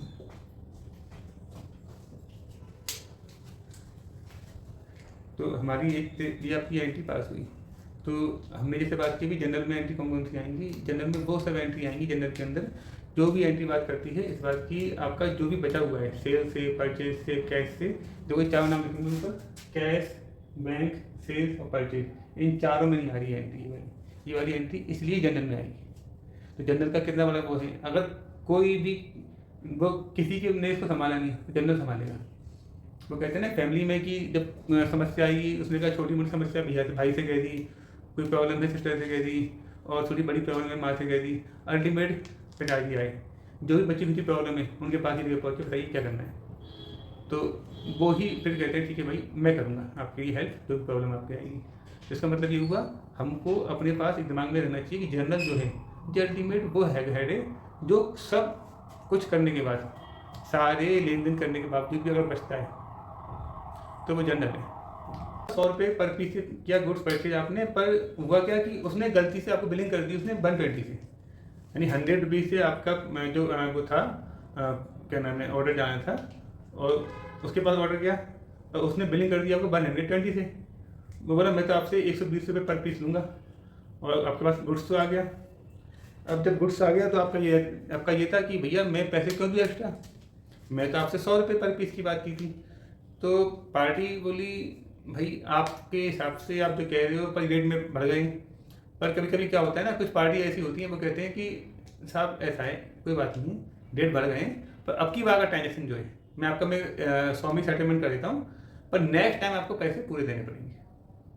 मतलब क्लियर हुआ कि उसने कहा रेट तो बढ़ गए, मैंने आपको 120 लगाया इसलिए, पर क्या है कि चूँकि आपको 20 रुपये का पता नहीं था तो आपने आगे किसी से डील कर रखा होगा, तो जाहिर सी पैसा जब यह बात तो अंडरस्टूड है, ये बात अंडरस्टूड है कि आप जब भी कोई भी काम करने बैठते हो तो आपको कुछ चीज़ों में रेट वगैरह की पहले से मालूम होनी चाहिए। जैसे क्या कि आप परचेज कर रहे हो गुड्स तो आपको सेल भी किस हिसाब से करोगे। आपने कहा कि मैं 100 रुपये का गुड्स खरीद रहा हूँ तो 120 का बेच सकता हूँ, 150 का बेच सकता हूँ, लेकिन आपने अगर 105 रुपये की डील की है, अब बहुत ये बड़ी बड़ी वो बातें जो प्रैक्टिकल आती है कि किसी ने 100 रुपये का माल खरीद के 105 में बेचता है।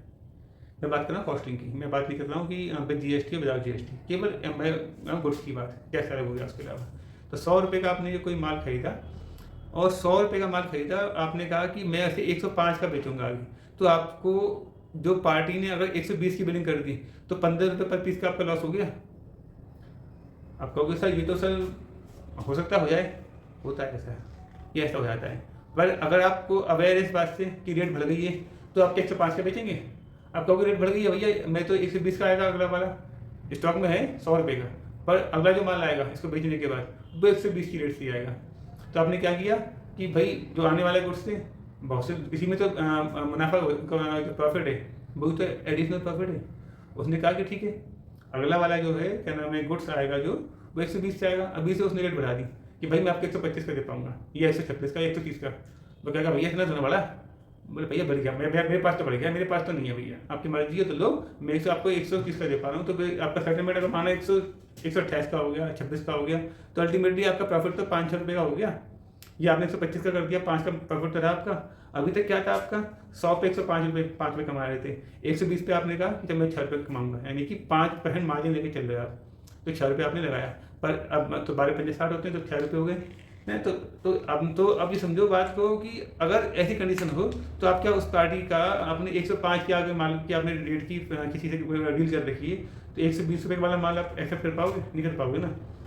आप कि अगर उसमें हो कंट्रोल में तब क्या कहोगे पार्टी से कि भाई देखो मैं आपको साहब मैं आपका पुराना ग्राहक हूँ और आपने जो मुझे पैसे लगाए हैं वो 120 लगा दिए, तब वो कहेगा कि नहीं सर ये पैसे बढ़ गए, या फिर गलती से लग गए, गलती से उसने 120 की बिलिंग कर दी, जो होता है। उसने गलती से आपको 120 की बिलिंग कर दी, तो वो कहते हैं ठीक है साहब 120 की बिलिंग कर दिए, मैं आपको ये वाला बिल तो अब मैं नहीं ठीक हो पाएगा, मैं आपको एक क्रेडिट नोट इशू कर दूंगा। तो आपने कहा, पर उसने कहा पार्टी ने कि, तो आपने कहा ठीक है भैया मैं आपको एक डेबिट नोट, क्योंकि आप भी तो चाहते हो एक कन्फर्मेशन। आपने कहा साहब आपका क्रेडिट नोट आएगा, जब आएगा मैं यहाँ से आपको डेबिट नोट भेज दे रहा हूँ, उसको अब देख लीजिए, उसी हिसाब से अमाउंट मैच करके क्रेडिट नोट बना लीजिए। होने को जीएसटी आने के बाद अब क्रेडिट नोट की रेस्पॉन्सिबिलिटी सेलर के हैंड में हो गई है, परचेजर के हैंड में नहीं है। अब परचेजर जो है वो क्रेडिट नोट जो आएगा वो सेलर के हैंड में रहता है, क्योंकि होता क्या था, पहले लोग बात करते कहते हैं कि किसी का माल आ गया लेके यहाँ से डेबिट नोट इशू कर दिया और सेलर ने उसको एक्सेप्ट ही नहीं किया है, तो वो वाला जो था वो कंडीशन थी, आपने तो यहाँ से माल वापस दिखा दिया, माल वापस भेज भी दिया, उस पार्टी ने उसे एक्सेप्ट ही नहीं किया, पर मैं तो नहीं रहा ऐसे। अल्टीमेटली क्या हो रहा है, एक तरह से एक कॉम्प्लाइंस फालतू में बढ़ जाती थी।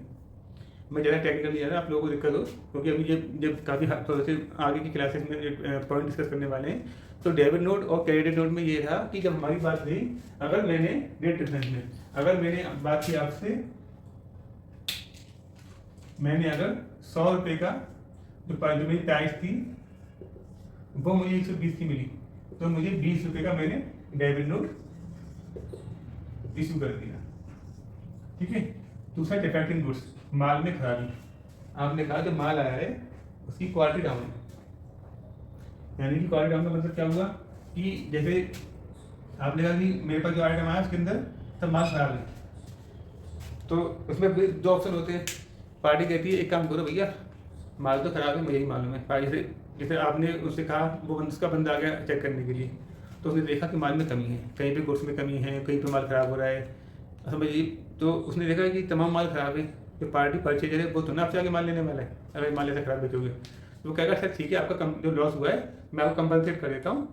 तो अब बोले कैसे कंपनसेट करोगे, बोले एक काम करो, आपको क्या लगता है, वो आपसे पूछता है। तो जो परचेजर बोला कि मेरे को लगता है कि कम से कम इसके अंदर 20% माल बेकार जाएगा। जो आदमी मैन्युफैक्चरिंग करता है वो इस चीज़ से बहुत ज़्यादा वो होगा कंफर्टेबल, कि जब हम कोई भी चीज़ मैन्युफैक्चर करते हैं तब हमको दिक्कत इसी चीज़ की आती है कि कोई भी रॉ मटेरियल हमारा कितना आउटपुट निकला उसमें से। अगर हमको किसी चीज़ का आउटपुट निकल के नहीं आ रहा तो हमको बेचना फ़ायदा क्या है। आप समझो कि मैंने कोई 2 किलो खरीदा, मैंने 2 किलो कोई रॉ मटेरियल खरीदा, उसको लेके मैंने प्रोसेस पर लगाया, तो मेरा 2 किलो का प्रोसेस हो गया, आउटपुट का परसेंटेज रहता था मेरा कि 80% यानी 80% माल सही जाएगा। तो 2 किलो का 80% कितना हुआ, 1 किलो 600 ग्राम, 1 किलो 600 ग्राम आउटपुट आ रहा है, सही है। पर उसने देखा कि जब उसने गुड्स 2 किलो मंगाया और उसका आउटपुट निकल के आया 1 किलो, कितना आया था 80%, कितना 1 किलो 50% आया भाई, उसका लॉस कितना हो गया, उसका अच्छा लॉस हो गया, 600 ग्राम का उसका जो है आउटपुट कम आया, तो उसके लिए तो दिक्कत है।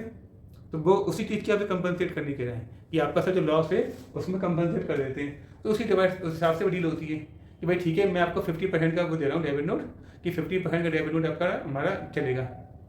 तो आपने कहा, तो उसका आपका जो नेगोशिएशन है, माना वो सेटलमेंट क्या होता है 30% पे 40% जो भी अमाउंट पे होता है सेटलमेंट होता है, तब वो कहता है कि ठीक है सर आप मुझे डेबिट नोट इशू कर दीजिए, मैं आपको क्रेडिट नोट इशू कर दूंगा। तो डिफेक्टिव गुड्स में ये चीज़ें बहुत रहती है। तो आपने कहा 100 का प्राइस था और आपने कहा 100 का प्राइस था, तो आपने कहा भाई मैं आपको 50% का दे रहा हूँ डेबिट नोट, यानी आपने 50 रुपये माइनस करने की बात कह दी। तो आपने अल्टीमेटली उसको 50 रुपये का डेबिट नोट इशू कर दिया। डेबिट नोट आएगा, ठीक है, हमने इसको इशू कर दिया डेबिट नोट, ठीक है, 50 रुपये का। यहाँ पे क्लियर होगा, क्योंकि आप कहोगे सर ये तो एक तरह से ये होगा खराब माल लेके उसकी वैल्यू के हिसाब से करना। हाँ, ये चीज़ ऐसे समझो कि आप जैसे कि आप सर के कुछ लोग जानते होंगे, जैसे सब्जी वाले होते हैं, जितने भी सब्जी वाले वेंडर्स होते हैं, इनके पास क्या होता है, बहुत सा माल ख़राब होता है, बहुत सा माल ख़राब होता है। तो अब क्या है कि उनके लिए बेकार सा हो गया। तो बहुत से लोग होते हैं जिनको क्या कहते हैं, गाय को चारा देना है या कुछ और भी मतलब एनिमल्स उनको खिलाना होता है फीडिंग के लिए, वो आ जाते हैं कि भाई हमको आपका जो सब्जी वगैरह है ये दे दीजिए। तो ये नहीं कह रहे वो सड़ी सब्जी है, तो सड़ी नहीं है, पर उसमें थोड़ी सी कमी है। कमी से मतलब जैसे क्या है कि पालक थोड़ा सा गल गया है, पूरा नहीं, माना पड़ा एक गड्डी पालक है, एक गड्डी मतलब एक बंच हो गया पालक का, उसमें थोड़ा पालक उसमें पानी निकल गया है, तो उसमें समझो कि 50% ऐसा है जो सही रहेगा। तो ऐसी सब्जी बिकती तो है नहीं। तो टमाटर ख़राब हो गए ज़्यादा, खराब से मतलब एक टमाटर फूट जाते हैं ना जल्दी, इस तरह से। तो जो मतलब एग्जाम्पल है कि अगर कोई चीज़ खराब है तो आप उसको कम पैसे में बेचोगे। तो सब्जी वाले करते क्या है इनमें, आप वो सब्जी जो दिन में सब्जी बेच रहा है वो 50 रुपये किलो, वो कहता है ये सब्जी जो बेकार है, जो मतलब ग्राहक नहीं दे पा रहा क्योंकि उसको पसंद नहीं आ रही, वो उसको 10 रुपये किलो में बेच जाता है या फिर 20 रुपये में, जो भी उसको लगता है कि लास्ट की रेट है। क्योंकि क्या है वो अल्टीमेट उसको तो ये पता है अगर ये किसी ने परचेज नहीं किया उसको लेके फिर वो खुद ही गाय और भैंस को खिलानी पड़ेगी। आप ये बात समझ सकते हैं ना कि जो वो एक तरह से अपना लॉस को कम से कम करने की कोशिश कर रहा है, कह कुछ तो मिल जाए, इसलिए वो कम ही बेचता है। तो इस बार केस में ये नहीं हुआ है। इस केस में तो ये हुआ है कि हमने उससे एक सही माल मंगाया था 100 रुपये के हिसाब से, पर क्योंकि उसमें खराबी निकली तो हमने उसको कहा भाई हमारा माल ये वाला अच्छा नहीं है। अगर इतनी खराब माल बेचना था तो हम फिर आपसे 50 में माल खरीदते, तो हमको ऐसा माल चाहिए नहीं आगे से। वो आपको पार्टी को नहीं बिगाड़ना, तो कहेगा ठीक है आप कोई बात नहीं है, आप आराम से इसको 50 रुपये में डील हमारी हो गई, 50 रुपये आप डेबिट नोट काट दीजिए, अगला माल आपको आएगा 100 रुपये की रेट से, इस तरह से रहेगा, कोई दिक्कत उसमें नहीं रहेगी। तो मतलब इसका ये हुआ कि 50 रुपये उसको हमने डेबिट नोट इशू कर दिया, ठीक है, पर वो हमको बदले में उसको क्रेडिट नोट इशू करेगा। आप देखो आपको डेबिट नोट कराते कराते आपको क्रेडिट नोट ऑटोमेटिक समझ में आ रहा है कि क्रेडिट नोट क्या काम कर रहा है, ठीक है। अगला गुड्स रिटर्न, माल वापसी। आपने क्या किया, माल परचेज कर लिया, माल ही खराब है, आपने बात की तो बोला सर माल तो बढ़िया है, बस माल तो खराब है, मेरे को तो नहीं चाहिए। या फिर ये भी हो सकता है कि आपने मंगाया माल कुछ और, बेच कुछ और दिया, होता है ना। जाते थे जापान पहुंच गए, चीन समझ गए गाना था, वो क्यों था, मतलब वही कि मतलब माल मंगाया हमने उससे कुछ और बेच कुछ और दिया। हमने कहा उससे हमको लोहे के पेच चाहिए, लोहे के पेच होते हैं, पेच जो पेच कसते हैं, स्क्रू ड्राइवर से कसते हैं, तो हमने उससे स्क्रू मंगाए। हमने कहा ये हमको ये आप 100 किलो स्क्रू भेज दो, हमको हमारे काम में आते हैं बिजनेस में। तो उसने लेके हमको स्क्रू की जगह स्क्रू ड्राइवर भेज दिया कि स्क्रू ड्राइवर पकड़ लो। अब स्क्रू ड्राइवर किसी काम का है, हमको तो स्क्रू चाहिए ना, तो पेच कसने के लिए स्क्रू ड्राइवर होता है ना, तब कसे जाते हैं। तो मतलब कहने का क्या है कि कुछ और आ गया माल, तो माल वापसी तो ये हो गया। एक ये हुआ कि भाई माल तो वही है, पर हमको ये वाला जो कॉम्प्रोमाइज है, डिफेक्ट वाला, ये इस पर हमको डील नहीं करनी। आप कहोगे सर कि ऐसा हो सकता है, हाँ ऐसा होता है। क्यों, जैसे कि जो बंदा मैन्युफैक्चरिंग वाला है वो तो खराब माल को भी उसमें से जो खराब वाला हिस्सा निकाल के जो सही हिस्सा चला लेगा, पर जो है ट्रेडर, यानी कि आपको से ट्रेडर क्या होता है, मैन्युफैक्चर होता है जो माल कच्चा माल खरीदता है, उसे बनाता है, प्रोसेस करके उसे आगे बेचता है, या फिर कोई माल बना हुआ है उसमें थोड़ा सा बदलाव करके और उसमें कुछ करके कुछ चेंजेस आगे बेचता है, वो हो गया मैन्युफैक्चर। पर जो वो होता है ट्रेडर का क्या होता है, कोई गुड्स रेडीमेड गुड्स से बनाया उसको जो कि त्यों उसी को आगे बेचता है, अपना प्रॉफिट उसमें जोड़ के बस। तो जो ट्रेडर है वो एक्सेप्ट करने वाला नहीं है, कहेगा सर ये वाला गुड्स मैं अगर अपनी शॉप पे बेचूंगा तो यहाँ की गुडविल खराब हो जाएगी। जो गुडविल है कि मेरा स्टैंडर्ड है कि मेरे यहाँ कोई भी चीज़ डिफेक्टिव नहीं आती, और मैं अगर डिफेक्टिव चीज़ बेचूंगा, मैं भले ही कस्टमर से कहूँगा सर 50% डिस्काउंट है, तब भी कहेगा भाई क्या डिफेक्टिव आइटम आता है। आप कहोगे सर वो सेल कैसे खुल जाती है, सेल आती है, वो सेल खुलती है, पर रोज़ तुम सेल लगाने बढ़ जाएगा, कोई भी बंदा होगा वो ईयरली ही तो सेल लगाएगा। ट्रेडर ने कि मुझे सर ये माल नहीं चाहिए, क्योंकि उसको कहीं ना कहीं ये लगता है ना कि मैं अपने यहाँ सेल जो लगाऊंगा साल के एंड में, तब तक ये माल अपने पास होल्ड करके क्या फ़ायदा। आप समझो कोई अपने यहाँ सेल के लिए कोई माल परचेज नहीं करता, वो सेल लगाता है इसलिए कि उसके पास जो गुड्स इकट्ठा हो गया है वो ख़त्म करना है। खासतौर से ये कपड़े वाले बहुत करते हैं, रेडीमेड गारमेंट्स वाले, इन लोगों का क्या रहता है कि जो गुड्स इनका अच्छा गुड्स थे वो सब तो ये बेचते रहते हैं, पर क्या है कि कुछ ऐसे गुड्स होते हैं कि कोई में डिफेक्ट आ गया और जो मैन्युफैक्चरर है वो उसको लेने को वापसी रेडी नहीं है। पैसा आप देखो क्या करना है, सेटलमेंट कर लो बाहर से। तो अब सेटलमेंट का मतलब क्या हुआ कि आप उसे कमी बेच दो, मुझसे कंपनसेशन के पैसे ले लेना, क्रेडिट नोट या डेबिट नोट वगैरह का सीन रहता है। अब क्या है, जो सेलर है उसकी मजबूरी क्या है कि माल तो फिर बेचना है, कोई माल तो आ चुका तो वो उसको सेल में निकाल देगा।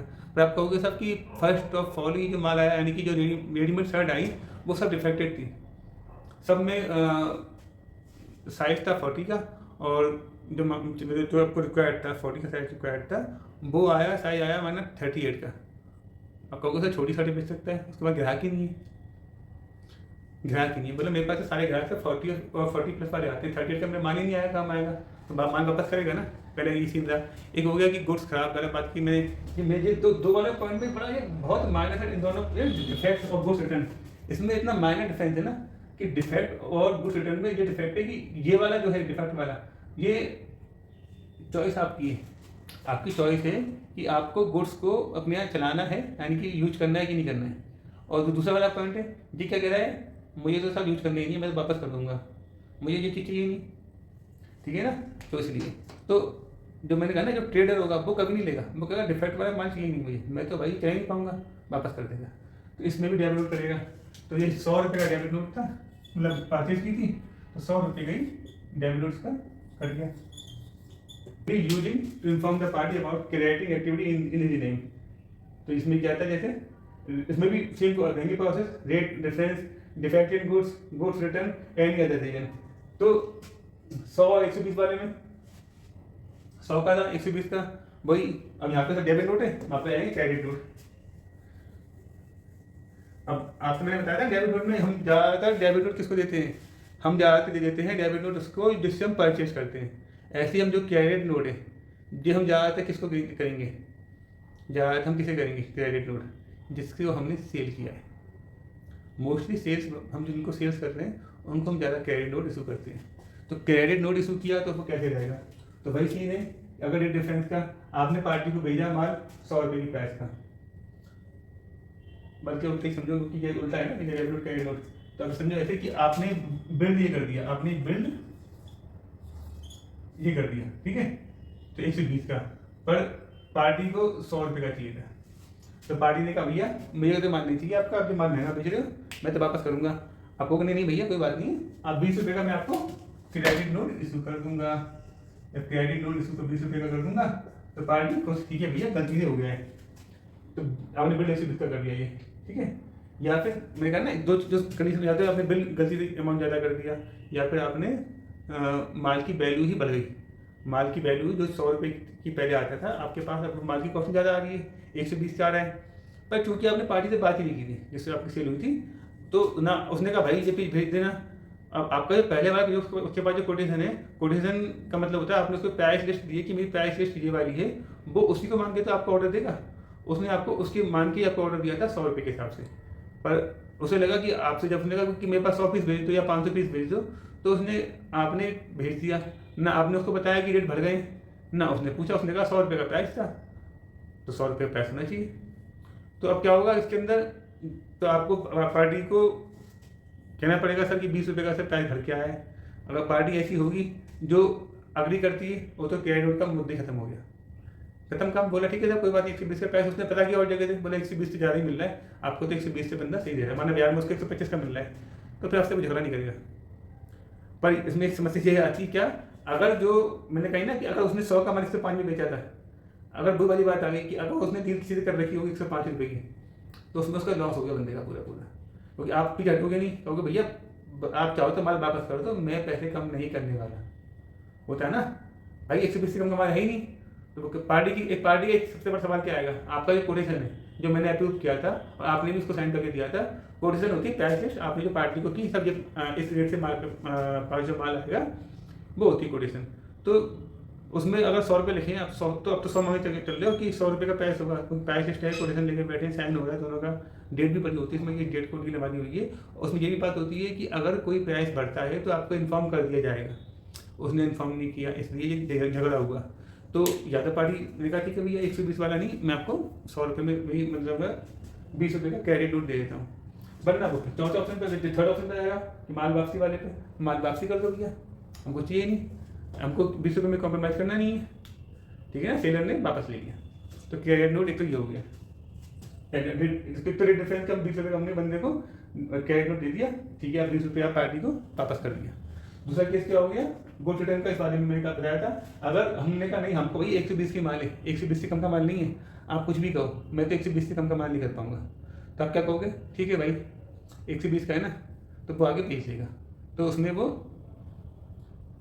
अगर बेचता है तो ठीक है, नहीं बेचता है तो क्रेडिट नोट, कैसे, वो आपको एक डेबिट नोट इशू करेगा, माल वापसी का डेबिट नोट इशू करेगा, आप उसके रेस्पॉन्स में क्या करोगे, क्रेडिट नोट। होता क्या है, क्रेडिट नोट और डेबिट नोट के पीछे वजह ये है, अगर आपने किसी को डेबिट नोट काट के भेज दिया, उसने आपको बदले में आपको क्रेडिट नोट काट के नहीं भेजा, तो आप वो कल को आप पे वो केस भी कर सकता है कि साहब ये पार्टी जो है इसने में पैसा लेके बैठी है और इसको वो वापस नहीं कर रही है।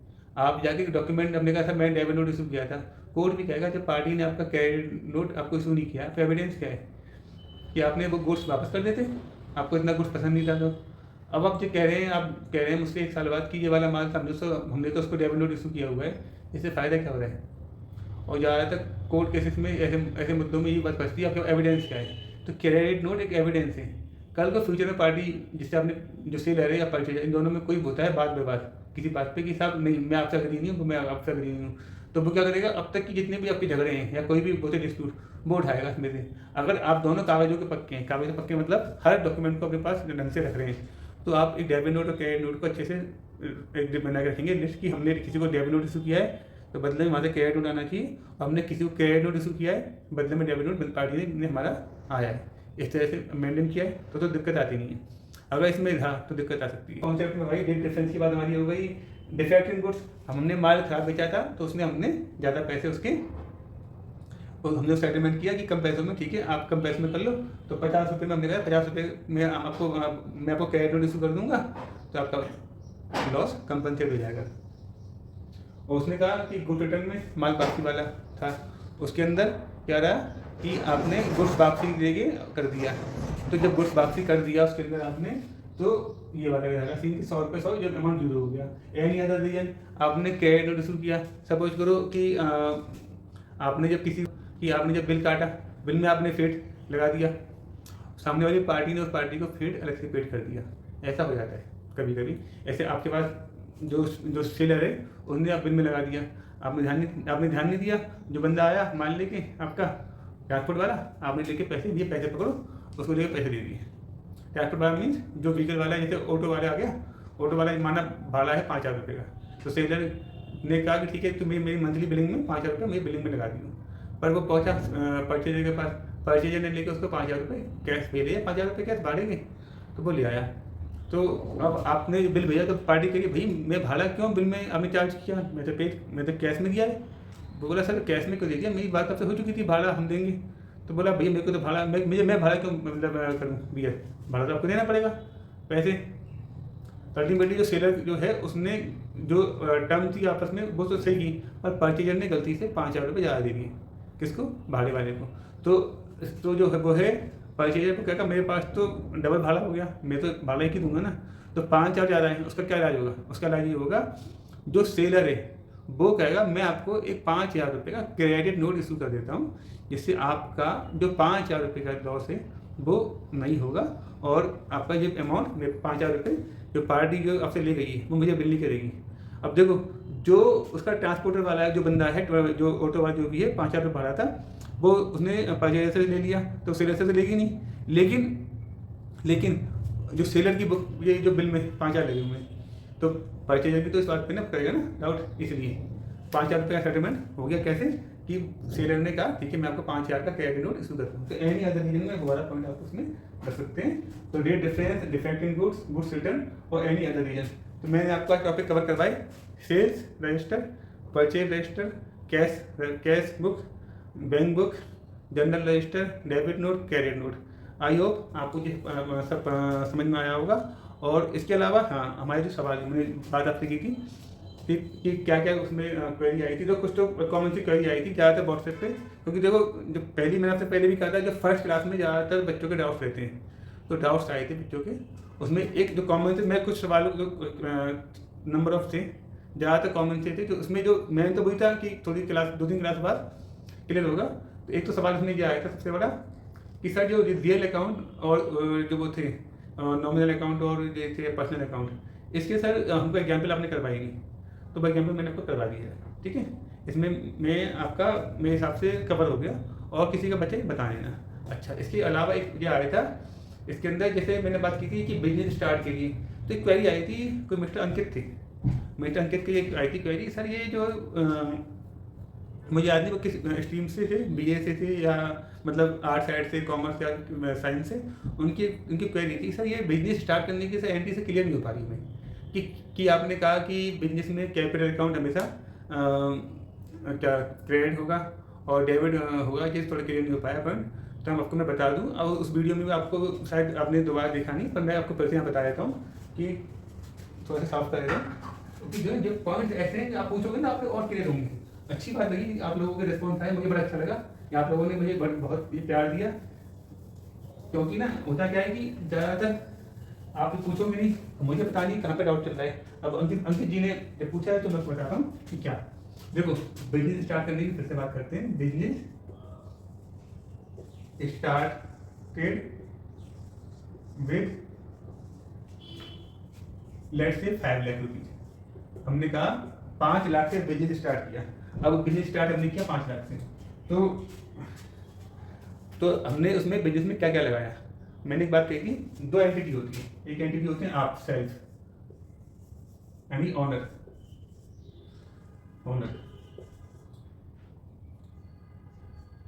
ठीक है, ऑनर। एक हो गया आपका बिजनेस,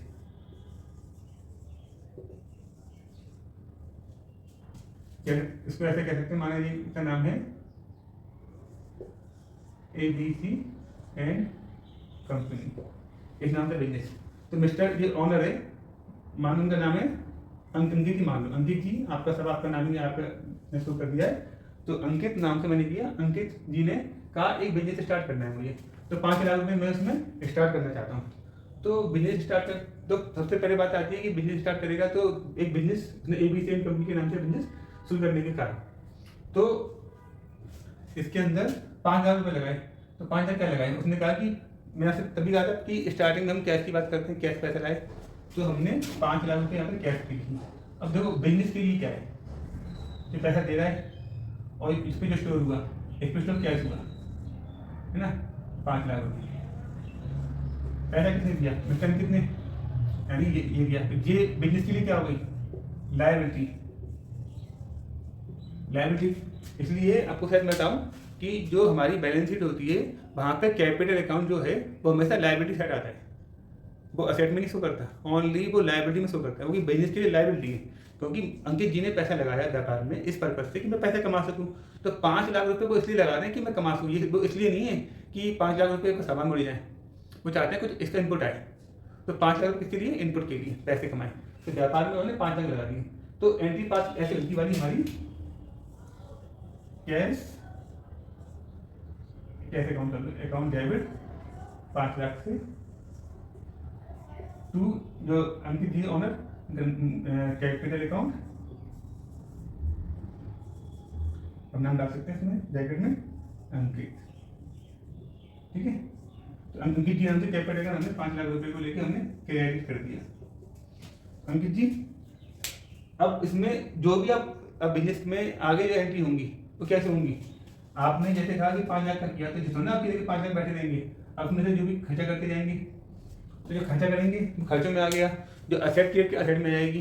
पर अंकित जी के नाम से 5 लाख रुपए बिजनेस में क्या दिखाई देंगे, डिपॉजिट, यानी बिजनेस के नाम से एक लायबिलिटी, यहाँ पे अंकित जी के नाम से लायबिलिटी खड़ी है 5 लाख रुपए की। तो यानी कि व्यापार को, बिजनेस को अंकित जी जॉब देगा व्यापार कि आपको हमने क्या दिया प्रति में, बदले में क्या दिया, यानी 5 लाख रुपए लगाए, बदले में क्या दिया।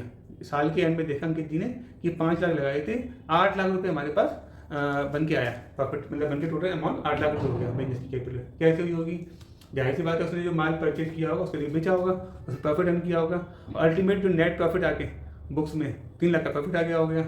तो 5 और 3 8 लाख, इस तरह से 8 लाख रुपये हो गए होंगे।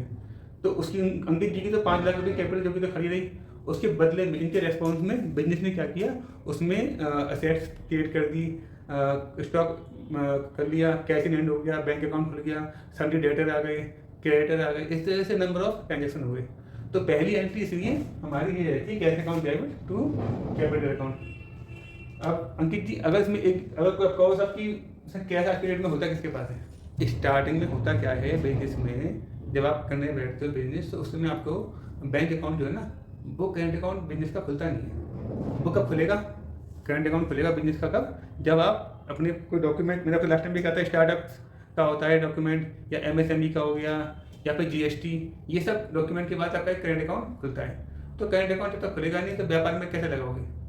अगर आप कहो कि सर माना हमने करंट अकाउंट खोल लिया, सपोज करो हमने करंट अकाउंट खोल लिया, तो भाई पैसे मान जमा किस चीज़ से किए होंगे, अंकित जी ने 5 हज़ार तो जमा किए होंगे, क्या अगर कैश में 5 हज़ार लाए तो सिंपल सी बात है। तो इसलिए करंट अकाउंट खोलने के लिए पैसे चाहिए आपको। अंकित जी के मैं अपने पर्सनल अकाउंट से दूंगा बैंक में, पर उसमें ये बैंक वाले इस टर्म्स को अगर वो कहेंगे एक तो पहले तो न्यू अकाउंट जनरेट तब होगा। वैसे आजकल टर्म में ये बात आ गई है, अगर अंकित जी सोच समझिए आप कि जो आपका वो है बैंक अकाउंट, अब वो जीरो पे भी खुल जा रहा है। जीरो मतलब आप अकाउंट खोल लो फिर पैसे ट्रांसफर कर दो, क्योंकि आज की डेट में थोड़ा सा इस चीज़ का आ गया है कि भाई इंस्टेंट वो चाहिए रिजल्ट। तो इंस्टेंट रिजल्ट कैसे मिलेगा उनको कि भाई जो वो है ऑनर, वो कहता है मेरा करंट अकाउंट खोल दो, मैं अपने पर्सनल अकाउंट से सेविंग खाते से पैसे ट्रांसफर कर दूंगा, क्योंकि उसको एक IFSC कोड और करंट अकाउंट का नंबर चाहिए। तो उसने जैसे ही अपने करंट अकाउंट खोला बैंक ने उसके नाम से, तो मतलब जो भी अपने बिजनेस उनको दिया उस नाम से करंट अकाउंट का नाम खोला, उसने लेके अपने सेविंग खाते से पैसे ट्रांसफर कर दिए। ऐसा सीन भी हो गया है। तो उसमें आप बैंक अकाउंट को करेंगे यहाँ पर डेबिट और कैपिटल अकाउंट को क्रेडिट करेंगे। अंकित जी अल्टीमेट क्रेडिट तो आप ही होगे भैया, आप ही मालिक हो, ठीक है। तो मेरे हिसाब से ये आपका ये क्या नाम है डाउट खत्म हो गया होगा। और मेजर में ये था रियल अकाउंट के कम करवाई थी मैंने आपको जितने एग्जाम्पल थे। अंकित जी का जो सवाल था, ये सवाल बहुत कई इंटरव्यू में ये पूछा जाता है कि पहली एंट्री कौन सी होती है। अंकित जी ने बहुत अच्छी पूछी है। देखो जब तक डाउट रहेंगे अकाउंटिंग में आपको दिक्कत रहेगी, डाउट खत्म होते जाएंगे, आप परफेक्ट होते जाओगे, ठीक है। अब एक छोटा सा और था कि डेप्रिसिएशन, तो डेप्रिसिएशन के लिए मैंने आज जो सवाल करवाया था उसमें डेप्रिसिएशन बताई थी मैंने कि कैसे थोड़ी सी होती है कैलकुलेट, और इसके बारे में आगे क्लास में मैं बताऊँगा। तो आई होप आपको क्लास पसंद आई होगी, और आपको अगर क्लास पसंद आई हो तो उसके लिए धन्यवाद।